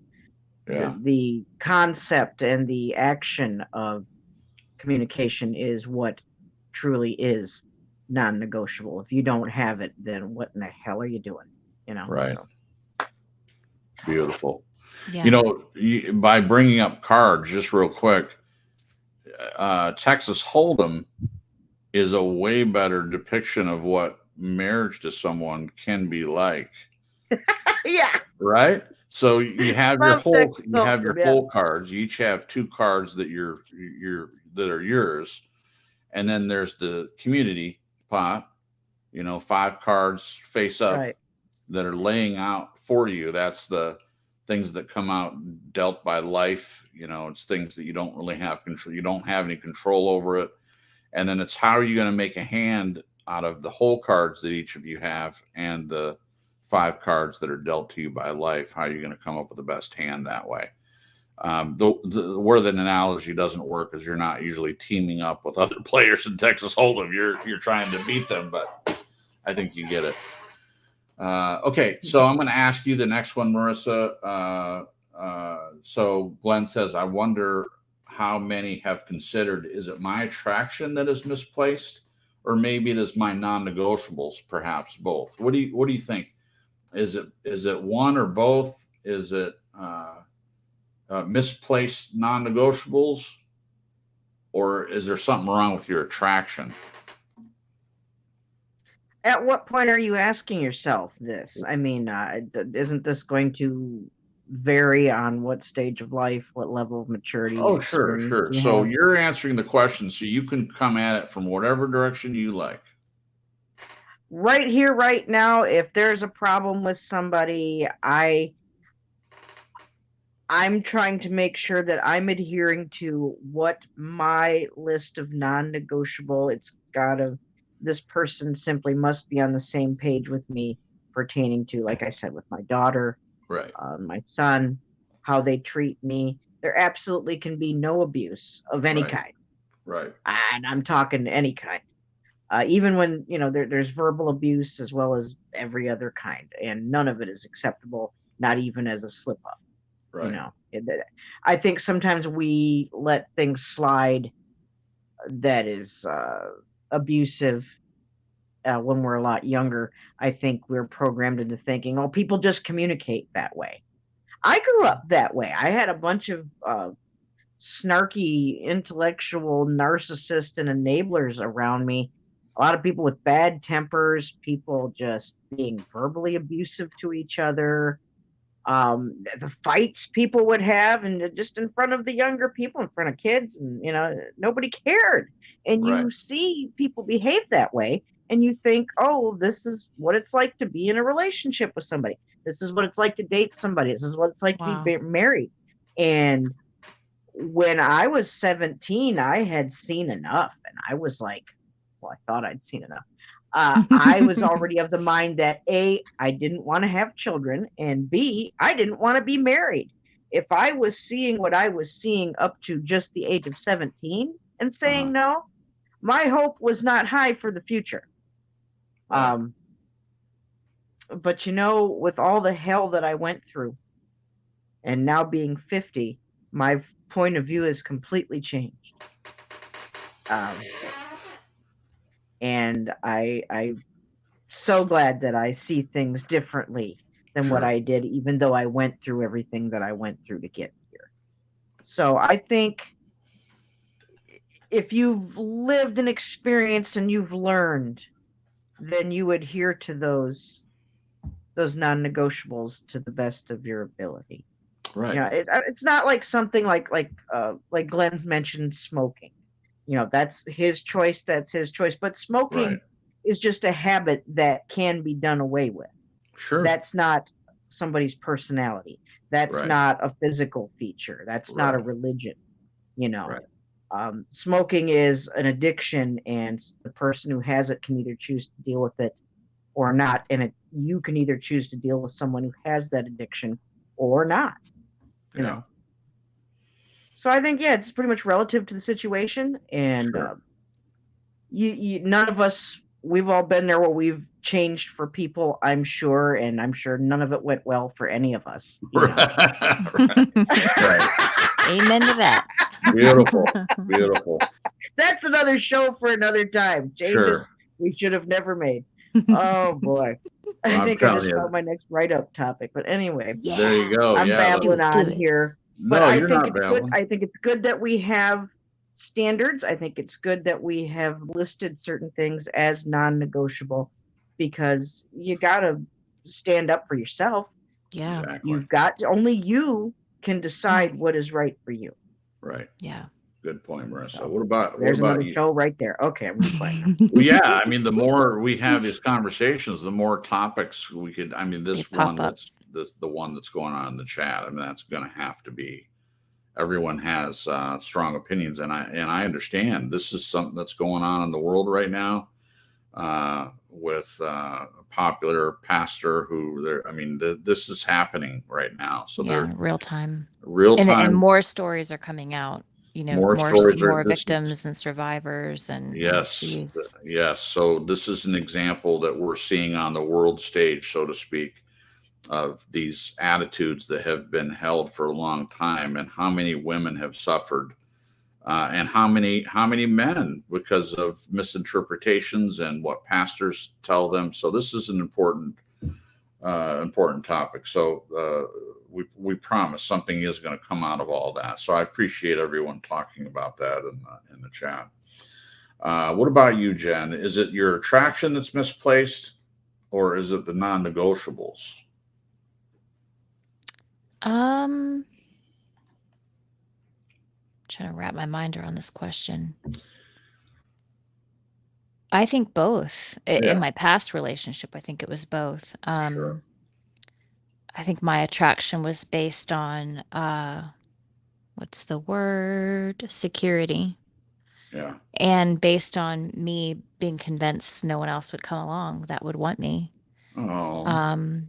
And that if I didn't jump on that wagon, then I just was going to be an old maid. Well, yeah, that's exactly why I Yeah. got married to the person I did. With all those red flags, I was getting older. I had been praying about for a wife for a long time, and I was thinking, well, this must be it. There's no one else lining up. Yeah. So And then the I understand that. non-negotiables. What was the question again? It was. Yeah, so I wonder how many have considered, is it my attraction that is misplaced, or maybe it is my non-negotiables, or perhaps both? Yeah, it was definitely both. You know, I was in such a bad place that I think I had preferences, but I didn't look at them as non-negotiables. I didn't know I was allowed to have non-negotiables. Like, that's how bad it was. There you go. And because I was in this position that I thought everyone was smarter than I was, and if someone's opinion differed from mine, I would, and I'm not joking, I would like almost immediately drop mine and pick up somebody else's, you know, just in an assumption that they were right and I was wrong. Right. So the non-negotiables, you know, my ex had some twisted sexual stuff going on in the bedroom. I don't mind sharing that with the people in the chat. And he did bring it up after we got engaged. And I know now, if I were in the same position, I would be like, oh, heck no. But at the time, you know, this whole idea of the marriage bed is undefiled, and I was under the assumption that there would still be give and take intimately in the bedroom. You know, that, okay, he's talking about things that he prefers, and there'll be this other side where I'll share what I like. And that it would be a give and take, even though I wasn't comfortable with the things that he shared, and ended up morphing into some really twisted shit. And I didn't even feel like I had the right to say no. So yeah, the whole non-negotiable thing, no one ever sat down with me and talked about this to me. I had no idea this existed. Wow. You know, so I had very little autonomy, you know, in that sense. So yeah, but now it's much different. And I do thank God that I've been through the stuff that I've been through, because it's really helped me grow and learn and be the person I am today, which I love. I love who I am. Not too much, but I love who you are too. That's good. Thank you, Jen. Yeah. I think it is both. You know, if something is misplaced, it's either the non-negotiables or maybe you're attracted to someone for the wrong reasons. I have had both. You know, I used the example of my non-negotiables. I basically laid my non-negotiables on the table per the other question, and I bought the answer. You know, the answer was I'll work on it during our marriage. So I was like, okay, cool, that's good enough for me. Let's move forward. And that was a huge mistake. So how high was my self-esteem where I at least laid my non-negotiables out there, and I believed the other person. I chose to believe the other person. And basically, I might as well just said, your non-negotiables don't matter. I could have easily said that to myself and had been right. And again, this is only something you can learn. You know, Marissa was talking about earlier. She's glad she's at the place she is now, even though there were mistakes made. I'm paraphrasing what you said, Marissa. But that's how you see that they were mistakes. I mean, sometimes, unfortunately, we have to go through something before we realize that it's wrong. I'm sure there's a person out there that has never made a mistake and they are just super healthy right out of the womb. And, you know, they've got the best parents in the world. They go to the best schools, the best church, and they're like protected from this broken, fallen world that we live in. And they're just the perfect person. I'm sure that person's out there somewhere, but I haven't seen it. So I think that people learn from their mistakes, or hopefully they do. And it can be misplaced attraction or not. I would say in my instances both. It would have been both. Glenn, you're last up on this one. Is it your attraction that is misplaced, or your non-negotiables, or perhaps both? Yeah, this is a more difficult question than I thought when I wrote it. Right. Because I'm thinking, I've just got to get my head straight what I want to say. I think your attitude to both attraction and non-negotiables is really to be considered at what level of self-esteem you are. A bit like what Jen said. I think that the more self-esteem you have, the more non-negotiables you're likely to have, because you're going to see through different eyes what are the consequences of not having those non-negotiables. So I think basically, as you become more experienced, hopefully your attraction is really going to be put more into the background and won't really surface until you've addressed your non-negotiables. That's just what because I'm not someone who just would go to the bar and say, "Oh, pick up some woman." That's just not myself. I would rather have an in-depth conversation with somebody than do that. So, yeah, I think my attraction was misplaced initially, but now it's really ruled pretty much. Like, what's the point of being attracted to someone and putting all that emotional energy in if they are just, you know, well entrenched in your non-negotiable territory? Like, you've got different values or even something, you know, like that. I mean, it's huge. You just can't go there. What's the point? You're wasting your time. Sure. So, yeah. Okay. Did I answer? No, not really. But I think my attraction was misplaced and has been replaced by the non-negotiables to some extent. Yeah, that's an answer. That's an answer. Thank you, Glenn. That's all right, Glenn. Thanks. The role model in my family was that my mother sacrificed her opinions to keep the peace. It was easier to let my father make decisions because he was the, quote, leader, unquote. I could go further and say she sacrificed her soul. That is not an easy thing to say, but I see truth in it. Sometimes one takes on the attitude of role models and does not even realize they are doing it. That is until it gets pointed out. So in that vein, what about your family? Why is it, do you think, that some people are attracted to the role model type they have been set, yet others turn that on its head and find another path? What do you think, Jen? Do you want to answer that one? I think oh, okay.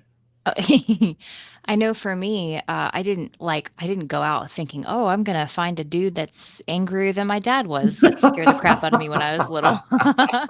But that's what I did, you know. Oh my gosh, that's the best. So after that, I was like, okay, we're gonna go for the exact opposite. We're gonna go for someone that's loving and patient and kind and prayerful and doesn't cuss God out. Oh my But gosh. instead praise for him or praise to him. Mhm. So yeah,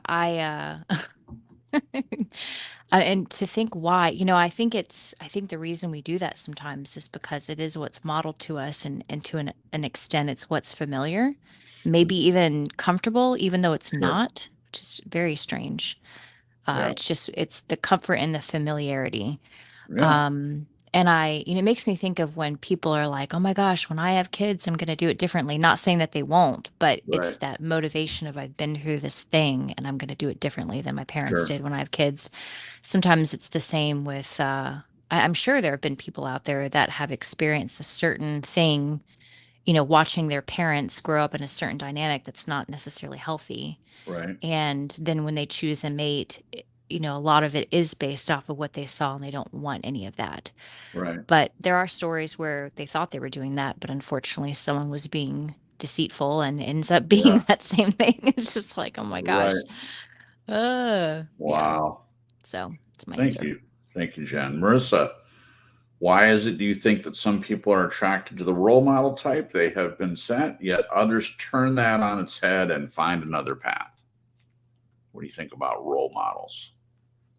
What do you mean when you say role model? Do you mean somebody who's a role model for you or In your family? I think he's basing on, well, he can answer, but I think he's basing Mum, on, dad, brothers, sisters, their friends, Okay. anyone within that circle that is available to you when you're in your formative years to have a potential influence on how you see the world.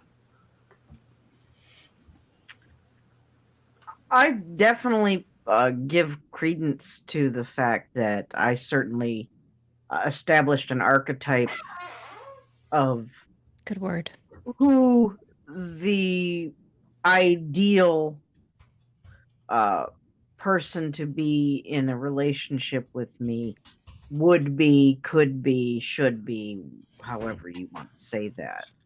I modeled such an archetype taking positive qualities because we're all imperfect. We all make mistakes. We all, goof up and do things that aren't so great. But to construct that kind of role model or archetype, if you will, I looked at my mother's father, my grandfather, who served as my father for all intents and purposes in absence of my own father. I wanted somebody who was smart, someone who was God-fearing and loving, someone who was patient. A lot of what Jen just said. She was rattling it off. I'm like, yeah, that's what I want. I want the exact opposite of the assholes I saw, growing up. I don't want another hothead. I don't want another person chewing out God. Both of my, you're talking about both of my children's fathers. They're both into heavy metal. They're both narcissistic, bipolar, running that yap all the time. They both yell at God. They both blame everybody for everything. And oh my God. Oh Lord. I want it, I want the exact opposite of them now. Right. And I want more of the good things that I saw in my grandfather. A good brain, a good intellect, a good sense of humor. Someone who is not racist, someone who Yep. is open to communicate with people from different walks of life. Not everybody. I mean, it may not sound like a big deal today, but there are still sadly a lot of people out there that drop the N-word like it's so, hey, they say it in rap and hip hop, so I'm just gonna, hey there, my and like I want to throw up. That's one of my deal breakers right there. You drop that word around me, bye. Nope. Got no Bye-bye. time for that. Oh, I mean, that's a hate word. That's a hate word. That word does not serve any good purpose. I'd rather people say drop the F-bomb all day long rather than hear that. Yeah. Right. Gotcha. So but yeah, I try to adhere to the good archetype of what I should have, what the best parts of me should have. Right. You kind of give up the fluff and stuff, and they got long hair, they got a nice tan. Who the hell cares? I agree with you, Glenn. Who the hell cares what they look like at this point? That doesn't Right. matter. It's all about who they are. Right. So, all right, I'm Beautiful. gonna stop yapping. Go ahead. No, you're good. You're good. So this will be interesting to someone. So I had said earlier that I used people in my family as an example, observed their behavior in marriages and the way they talk to each other, things like that. And I had decided, and I'd heard this thing early on, since I waited so long to get married, there was plenty of time for me to see a lot of marriages, friendships, and friends that were married and had kids or not, no kids, and their marriage, and society, and all this stuff. A lot of observation, but directly from my family. I looked at good things in the marriages that I was close to. So my grandparents, they didn't have a perfect marriage, but they had a lot of things I saw that worked. And so those are things that I took on board when it came to this idea, using them as a role model. And my parents, they had some good things, but generally, mostly, it was what I don't want to have. And so I was bound and determined not to fall into a marriage where I was using them for role models in the relationship.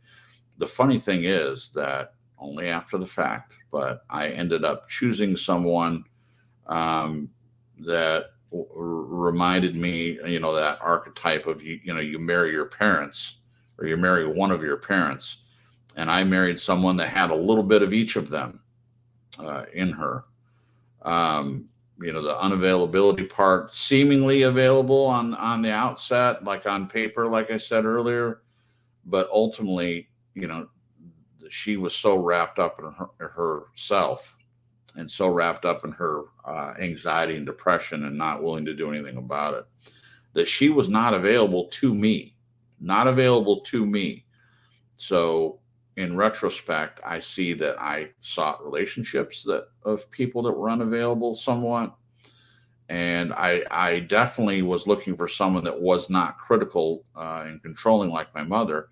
And she was not. She was not controlling or critical, but she was more like my dad in being unavailable. So, in trying to avoid certain things, I ended up choosing them anyway. So I just found that interesting. I don't know. I mean, I guess I do know. I wish I thought I was choosing another path. I thought I was like, I'm not going to do what my parents did. I'm not going to follow that pattern. And as much as I tried not to, that's what I ended up doing in some ways anyway. So I found that very disconcerting. But if I didn't go through that, then I don't think I would have made as good a choice as I did this time around.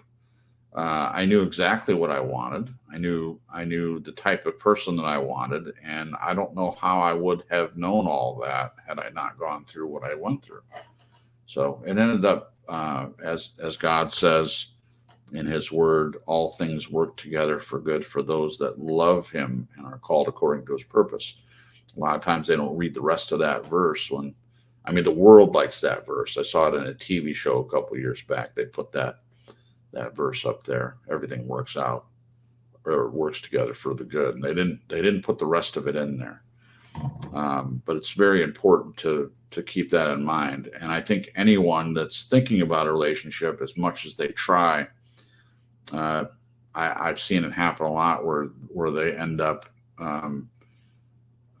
finding something in another person, and they may not be aware of it, but they get involved. They have that attraction towards someone that is like one of their family members, or a negative role. The role model thing, it could be a negative role model, in my opinion, and that tends to be what I see happening a lot. What about you, Glenn? I mean, you kind of already said in the write-up, but do you want to follow up? Sure. But what I'd like to do just before I answer that is propose that we isolate the section coming down in the write-up. The other day I asked Crips, and just go to the song lyrics, so that I think what's been said in chat is very deserving of a full show. Okay. But obviously, there's a lot of fantastic comments being made. I think it's obviously a topic of great interest to people here. So Right. I propose that we do that next week. Okay. And anyone who'd like to have input, I'll put my email up there, and I'll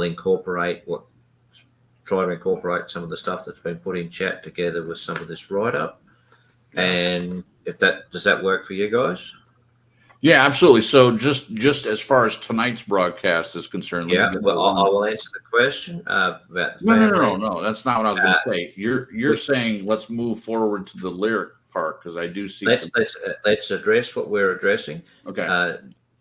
Skip the point where it says the other day I asked you. If you remember that conversation we had, because that's to be incorporated in what's being said in the chat, and then go to the lyrics to close, and that will I'll expand those two paragraphs right out. Okay. To really put some stuff on the table for discussion in relation to what's been on the chat as well. Okay, great. Okay. So my attitude was I saw my mother as subservient to my father. And when I saw that was that he did everything. He did the shopping. He paid the bills. My mum never got a driver's license. Just little things that meant that she had no independence. Right. She had no voice. If they were going to buy a lounge chair or a chair for the lounge, you call it a sofa, I think, maybe, my dad would go out and buy it. There'd be not consultation. This is like, to me, that's not on. So obviously I just took the view that I didn't like the thought of seeing a wife being subservient. So I was going to find someone the total opposite. I was going to be attracted to a woman who had balls. Right. And had an opinion, and it's going to tell you, and it's going to give it to you straight. Exactly. So none of this hide under the carpet stuff. Right. So yeah, for me, I just took the other path totally. And so okay, exactly. Your mum was the start of that, and it just kept heading up the line. Yeah. So yeah, I think you were both a benefit to the other. I think I definitely saw some changes in my mom after her relationship or during the relationship with you, and I think it was beneficial for both of you. Just my opinion. Absolutely amazing woman. I love her forever. Yeah. Okay, so we're gonna go to the lyrics. There's 4 lyrics from the song, and there are 2 versions in the description for you guys to listen to. And then we'll call it a night, and we will work on getting the topic that everyone's discussing in the chat room. I think it is a good topic, and it's very timely, and we will address that next week. Okay, so did you want me to read the paragraph leading up to it, Glenn, or just ask questions? I think we should leave that, because I think leave it can be incorporated. Just go to the lyrics. Please. Go to lyrics, yeah. So the first lyric is, who's going to pick you up when you fall? Jen, who's going to pick you up when you fall? Are we asking the questions in the lyrics? Okay. I would say God and you, and family and friends that I'm close with. Definitely. What about you? Or are you going to go through all the questions with just me and then move on? No, I'm going to ask each person. We have about 6-7 minutes left here. So, okay. I would say I like your answer, and God would be first and foremost. I don't rely on anyone as much as I do God, whether people think that's silly or ridiculous. That's what I choose to do. And I'm always learning. And what that means, there's plenty of verses in scripture that say wait on the Lord, and Jen and I talk about this. What does waiting mean? how do you wait on the Lord when you're in a tough financial situation? Do you just, not work and wait for someone to come knock on the door and hand you a basket of money? There are things that we're responsible for, but you can learn how to wait in that. And that's I feel like, even at my age, after all this time, I mean, I have done things in my own power for a very long time. Still a believer, still, have a relationship, but I tended to just make decisions and do them. And now I'm with maturity and understanding more what those verses mean. I'm acknowledging him in all my ways, or trying to at least, and things have been a lot better for me. So I rely on him when I fall. I trust Jen completely. And fortunately, I have not fallen in a while in our relationship. But if I were to fall, I would definitely rely on her. And there's a part that I rely on myself. I've had to pick myself up many times now. I realize that God was a part of that and helping me. But there's not too many people that I feel like I can completely rely on. So it's a short list, but that's where it is. Hey, check out Glenn's in the chat. He said those were just lyrics, not specific questions. Well, maybe I misunderstood. You want me to just read the lyrics and then be done? Is that it? The question marks were, it was in grey, which meant that's just not a question. That was, the question marks are the lyrics themselves, not my questions. Okay. That's a question. You said go to the lyrics, so I guess I should have clarified what you mean. The next paragraph relates to what was in those lyrics. That's where. Gotcha. Okay, so I'll read the lyrics. Thank you. I'll read the lyrics. Who's going to pick you up when you fall? Who's going to pay attention to your dreams? Who's going to plug their ears when you scream? Who's going to hold you down when you shake? Are not people, regardless of gender, there to pick each other up? Pay attention and listen to each other's screams. Why should a man be perceived as always having to be strong? Why should a woman be perceived as the weaker sex? Perhaps more flawed role models. All right. So I'm assuming, so let me be clear about expectations. So we're going to talk about it more next week when we cover this topic. Is that what you were saying? But I think we can get a general idea. Okay. All right. Where people are thinking with this part, because we're not going to the Christian perspectives at this point. That's next week. Okay. So why should a man be perceived as always having to be strong? Marissa, you're our newest panel member. I'm part of Team TSL. Woo! Where's those pom-poms? Okay. I'll ask you a question after we're done, after the show too. But anyway, yeah, this is quite the hot topic. I agree as far as what you guys said. Who's going to pick me up? It's going to be God before anybody or anything. Glenn, I don't believe that the man is always the strongest person. Right. I think people have been brought up to believe that the man should be or is supposed to be, but the truth of it is it's not always that way. I'm not here to say that's right or wrong. I'm just saying that's not always how it is, and I agree with you there. That's right. My God, we just get started and we've got to go. I know, right? We can take a few minutes just to answer the question. So you're saying you don't feel. So the question is, why should a man be perceived as always having to be strong? And if you want to go ahead and answer the next one too, why should a woman be perceived as the weaker sex? I don't believe those perceptions should be put on anybody. Right. I think we are all unique individuals, and we simply, each of us are as God made us.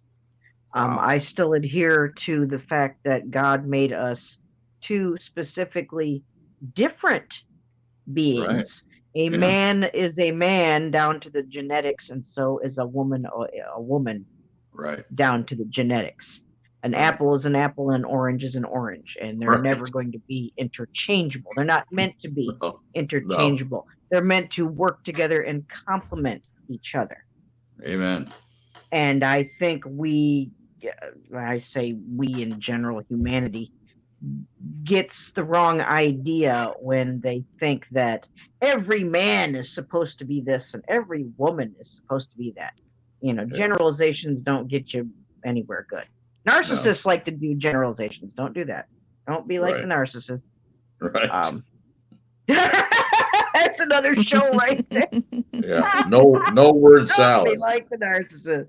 We don't need word salad. Nope. No, we don't need word salad. We don't need gaslighting. No, we don't need any of that. But we could go on and on. I don't want to. I mean, my goodness.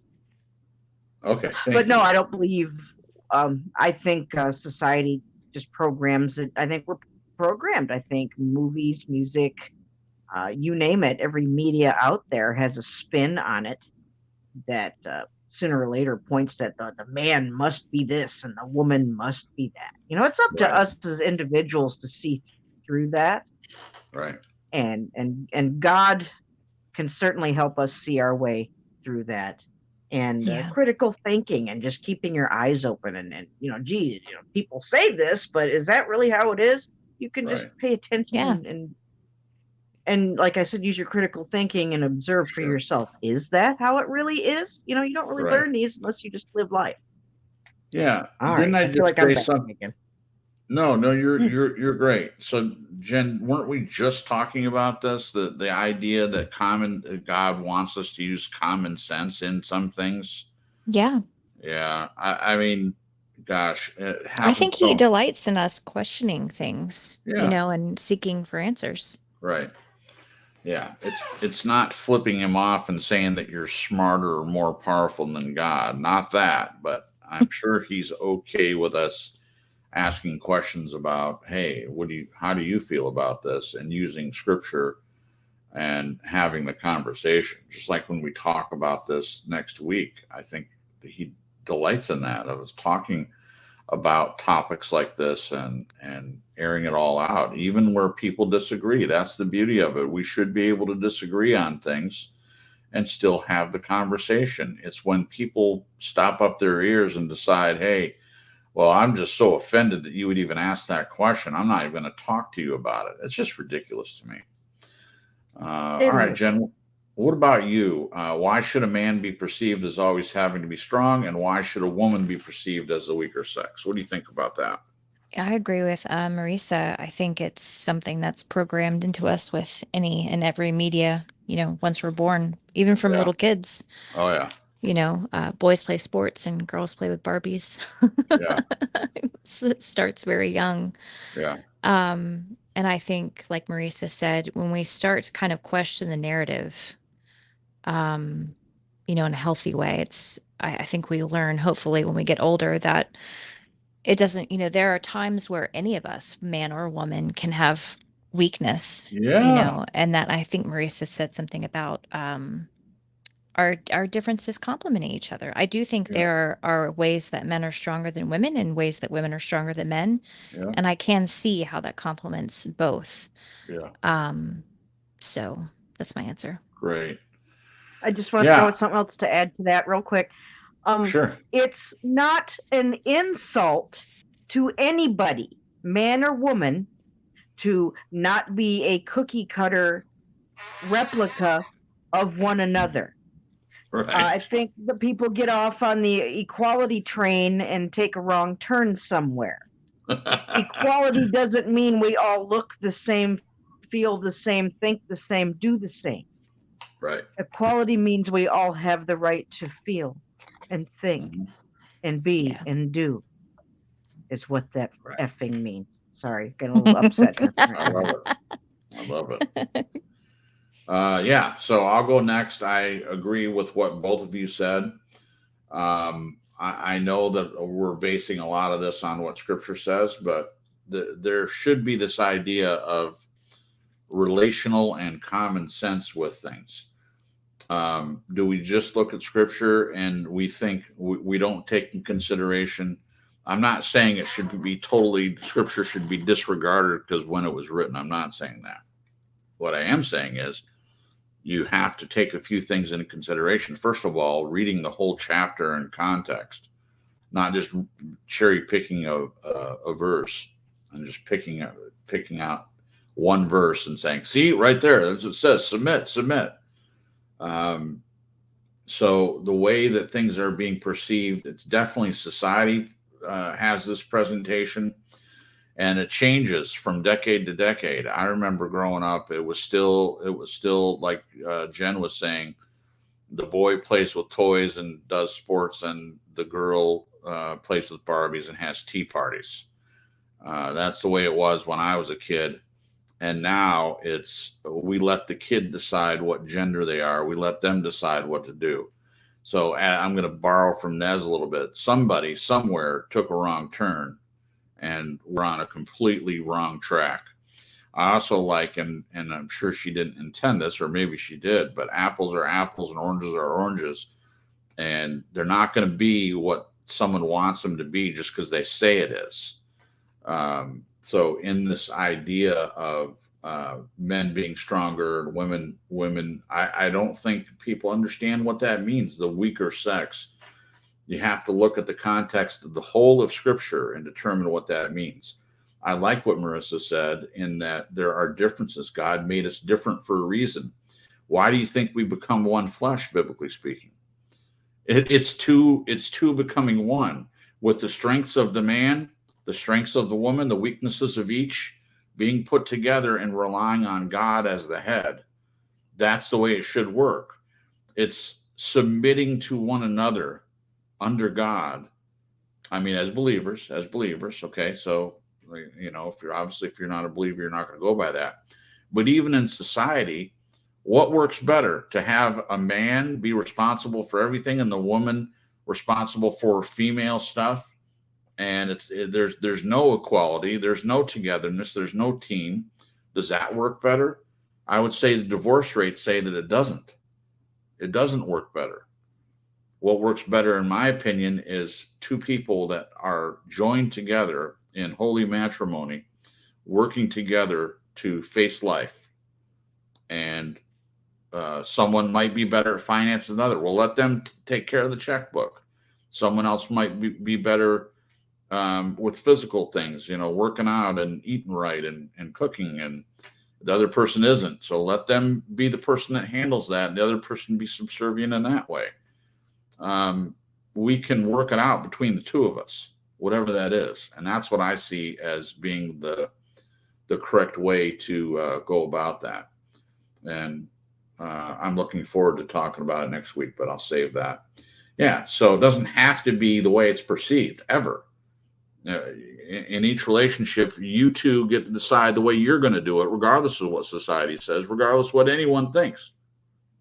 You get to decide that. What do you think, Glenn? Why should a man be perceived as always having to be strong, and why should a woman be perceived as the weaker sex? I think constructive relationships work best when each person, regardless of gender, can rely on the other to step up. Right. When it's necessary. But to add to that, I think they need to be, what's the word I'm looking at? They have to also rely on the other to allow themselves to be vulnerable when it's required, or when they feel vulnerable. In other words, it's no point the woman just being the only one who's vulnerable. I think there's got to be interchange here. The men can be vulnerable, and why not?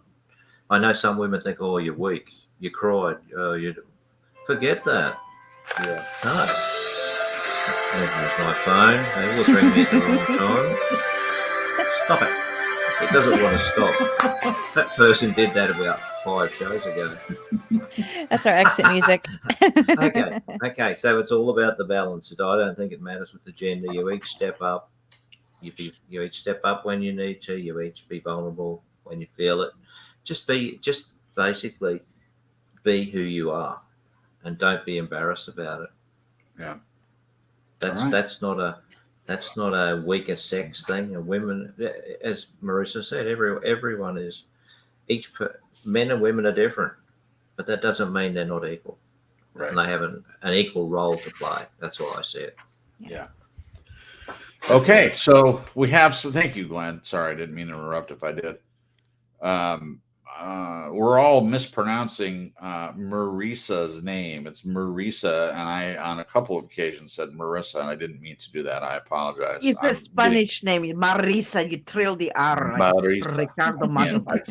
I can't trail my R's, unfortunately. I'm a voice actor, but I can't trail my R's. I'll have to work on that. Trail? You mean trill? Is it trill? I don't know. You know. Yeah, can't do it. Can't do it. All right, so we end with a quote. Whatever you think the world is withholding from you, you are withholding from the world. Whatever you think people are withholding from you, praise, appreciation, assistance, loving care, and so on. Give it to them. Eckhart Tolle. And then Sandra relates to the quote, she can drive me home tonight. Well, she can't drive, so I shall step up and take the lead. That's my decision. I'm sticking with it. The glass is full. Great. There we go. Well, thank you for the topic tonight, Glenn. I appreciate that so much. And with the time that we have remaining, I think I didn't see. Oh, you did. You did. You put your email in there. So Believe or anyone, I think Jamie has a lot of good points. I don't know if she's wants to be a part of this as well, but we're just gathering things, ideas and stuff for the write-up, and then we'll air it out and discuss it next week. So if anyone wants to email Glenn and add any thoughts to this discussion, please feel free to do so, and we'll present that to you next week. So that will be the topic for next week, and looking forward to that. So hopefully you can attend and be here in the chat and be part of the discussion as well. And if you know anyone, if you like what we're doing here and you're enjoying these broadcasts in any way, just please let someone else know. And if you haven't already, please hit the like button. I know most of you are already subscribed. We saw some people in here that we haven't seen in a while. John B., we're glad to have you. And also BB came in. And in Christ, we welcome anyone. Regardless of how often you come, we're grateful to have you guys. And thank you to Marissa for joining us again on the panel.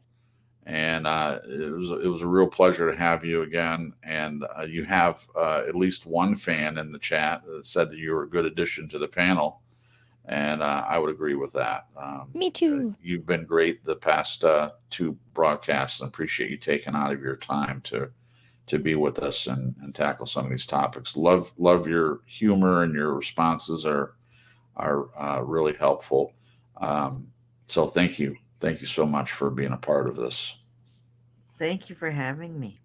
Well, of course. Thank you, John. I saw what you said, John. Thank you. All right, Marissa, you're the guest, so we'll start with you. Please take a minute if you want any closing comments, or you just want to say goodbye to everyone. Please do so. All right. I do apologize for being late, but better late than never. What a great discussion once again. Thanks, everybody who contributed. Again, if you have any thoughts to contribute to what we were talking about tonight, you know what to do. Just reach out to anybody here, particularly Glenn. Everybody deserves to have their thoughts and opinions heard on this topic. I love being able to communicate this way. And just to touch on what you said earlier about, we were talking about God. I think, Jen, you brought it up. God likes to see us figure things out and ask questions. Yeah. And, I think that's one of the reasons this format feels so good, because it is a safe space here. And I just want to thank everybody who treats it that way and keeps it respectful. I appreciate it. It's no fun when you're in a chat or on a panel and people are being rude or over talking each other, or, we've all been there, right? I can't do it. I have been there. I can't deal with that. Yeah. So if it's like more than 4 people, 5 people, then it gets crazy and you can't, not my thing. But no. Thank you all for making me feel welcome. You guys have a great rest of your evening. And God willing, we'll see each other again real soon. Hopefully next Sunday here on True Story Live. Oh, look at Nice. that. Nice little plug at the end. We should just end there. That was great. That's great. That's great. And I think you're going to stick around after. I hope you will, Marisa.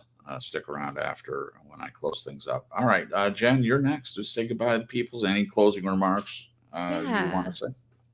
I'll say good night, peoples. Have a great week, and we're always praying for you guys every day. And I'm really glad we're going to be doing this topic next week because I just think there's a lot of hurt. And that's why people are very passionate about this particular topic. And I had mentioned in the chat, but I'll just say here, the one particular scripture that people are talking about is Ephesians 5:22. But I'll say that the very scripture above 22 is honor Christ by submitting to each other. It's like a lot of people miss that. So I'm very excited. I'm very excited about us talking about this because I think there is just a lot of misconceptions that the church isn't, I'm not saying the whole church, but a lot of the church isn't doing their due diligence with clearing this up. It's like perpetuating a very teetered way of marriage. And people are really getting wounded and are hurt and bitter. And I'm sure sometimes it's driving people away from the church and away from God. And I know that's not what he wants. So I'm very, very excited about next week. And I just want to encourage anyone, if anyone wants to share their thoughts with Glenn, I would really encourage you to email him and do so. He has a great mind with taking people's questions or thoughts and really incorporating them in a wonderful write-up. And he'll be very respectful, as you guys know. So it's a gift. Yeah, we'll see you next week, guys. Thank you, Jen. And I noticed that Glenn and John had said that having 2 men and 2 women, perfect balance for the panel. And I realized that Glenn's icon and my icon were above Marisa's and Jen. So I switched it up and put them at the top, just so that everyone is. What I should have probably done is put one in one corner and one in the other, and then we're not versa. that sensitive. No, I don't think. know. Marisa, I don't want to speak for you. I thought it was funny. Just put them on a wheel and spin them every time. And rotate. Spin around, All right, Glenn, you're up next. If you would have any closing comments, or if you just want to say goodbye to the people, please. Good night, everyone. Oh, I'm really looking forward to next week. This is going to be a doozy, I feel. Yeah. Now I hope I can just do justice to putting it down onto the write-up. So I know you can. I hope so. But I believe in you, and I trust that you can do a fantastic job with it. Well, I need people's thoughts to help me too. It's not something you can do on your own because so that's why we always ask for contributions. Yep. And they're all very much appreciated. Yep. Thank you. So, good night. Good night. Thank you. All right. So on that note, we are going to close things up, but please send your email to Glenn. He put it in the chat. Believe if you still have my email and you want to send me an email, you want to communicate like that, I will check my email. That email, I don't hear from anyone over there, so sometimes I don't check it, but I will check it this week. If you want to send me anything, I mean, you can go directly to Glenn. That's whatever you feel comfortable with is what I would like to do. So please send any comments to Glenn or to me. No problem whatsoever. Okay. All right. Thank you guys for being a part of tonight's broadcast. We also appreciate our guest host, Marisa. Thank you for being with us again. And thank you guys for coming in the chat. If you're listening to playback, please leave a like and please tell someone about us, and we'll see you guys next week. Hey, Crips, just before you go, I just wanted to make an observation about Marisa. Her name, Nez, is Zen spelt backwards, by the way. Just keep that in mind. I like it. I like it. All right. Thanks. Thank you. All right. That's it for us, guys. Hope everyone has a great week. We'll see you next Sunday at 8 p.m. Eastern Standard Time. Until then, good night and God bless. Thanks for listening.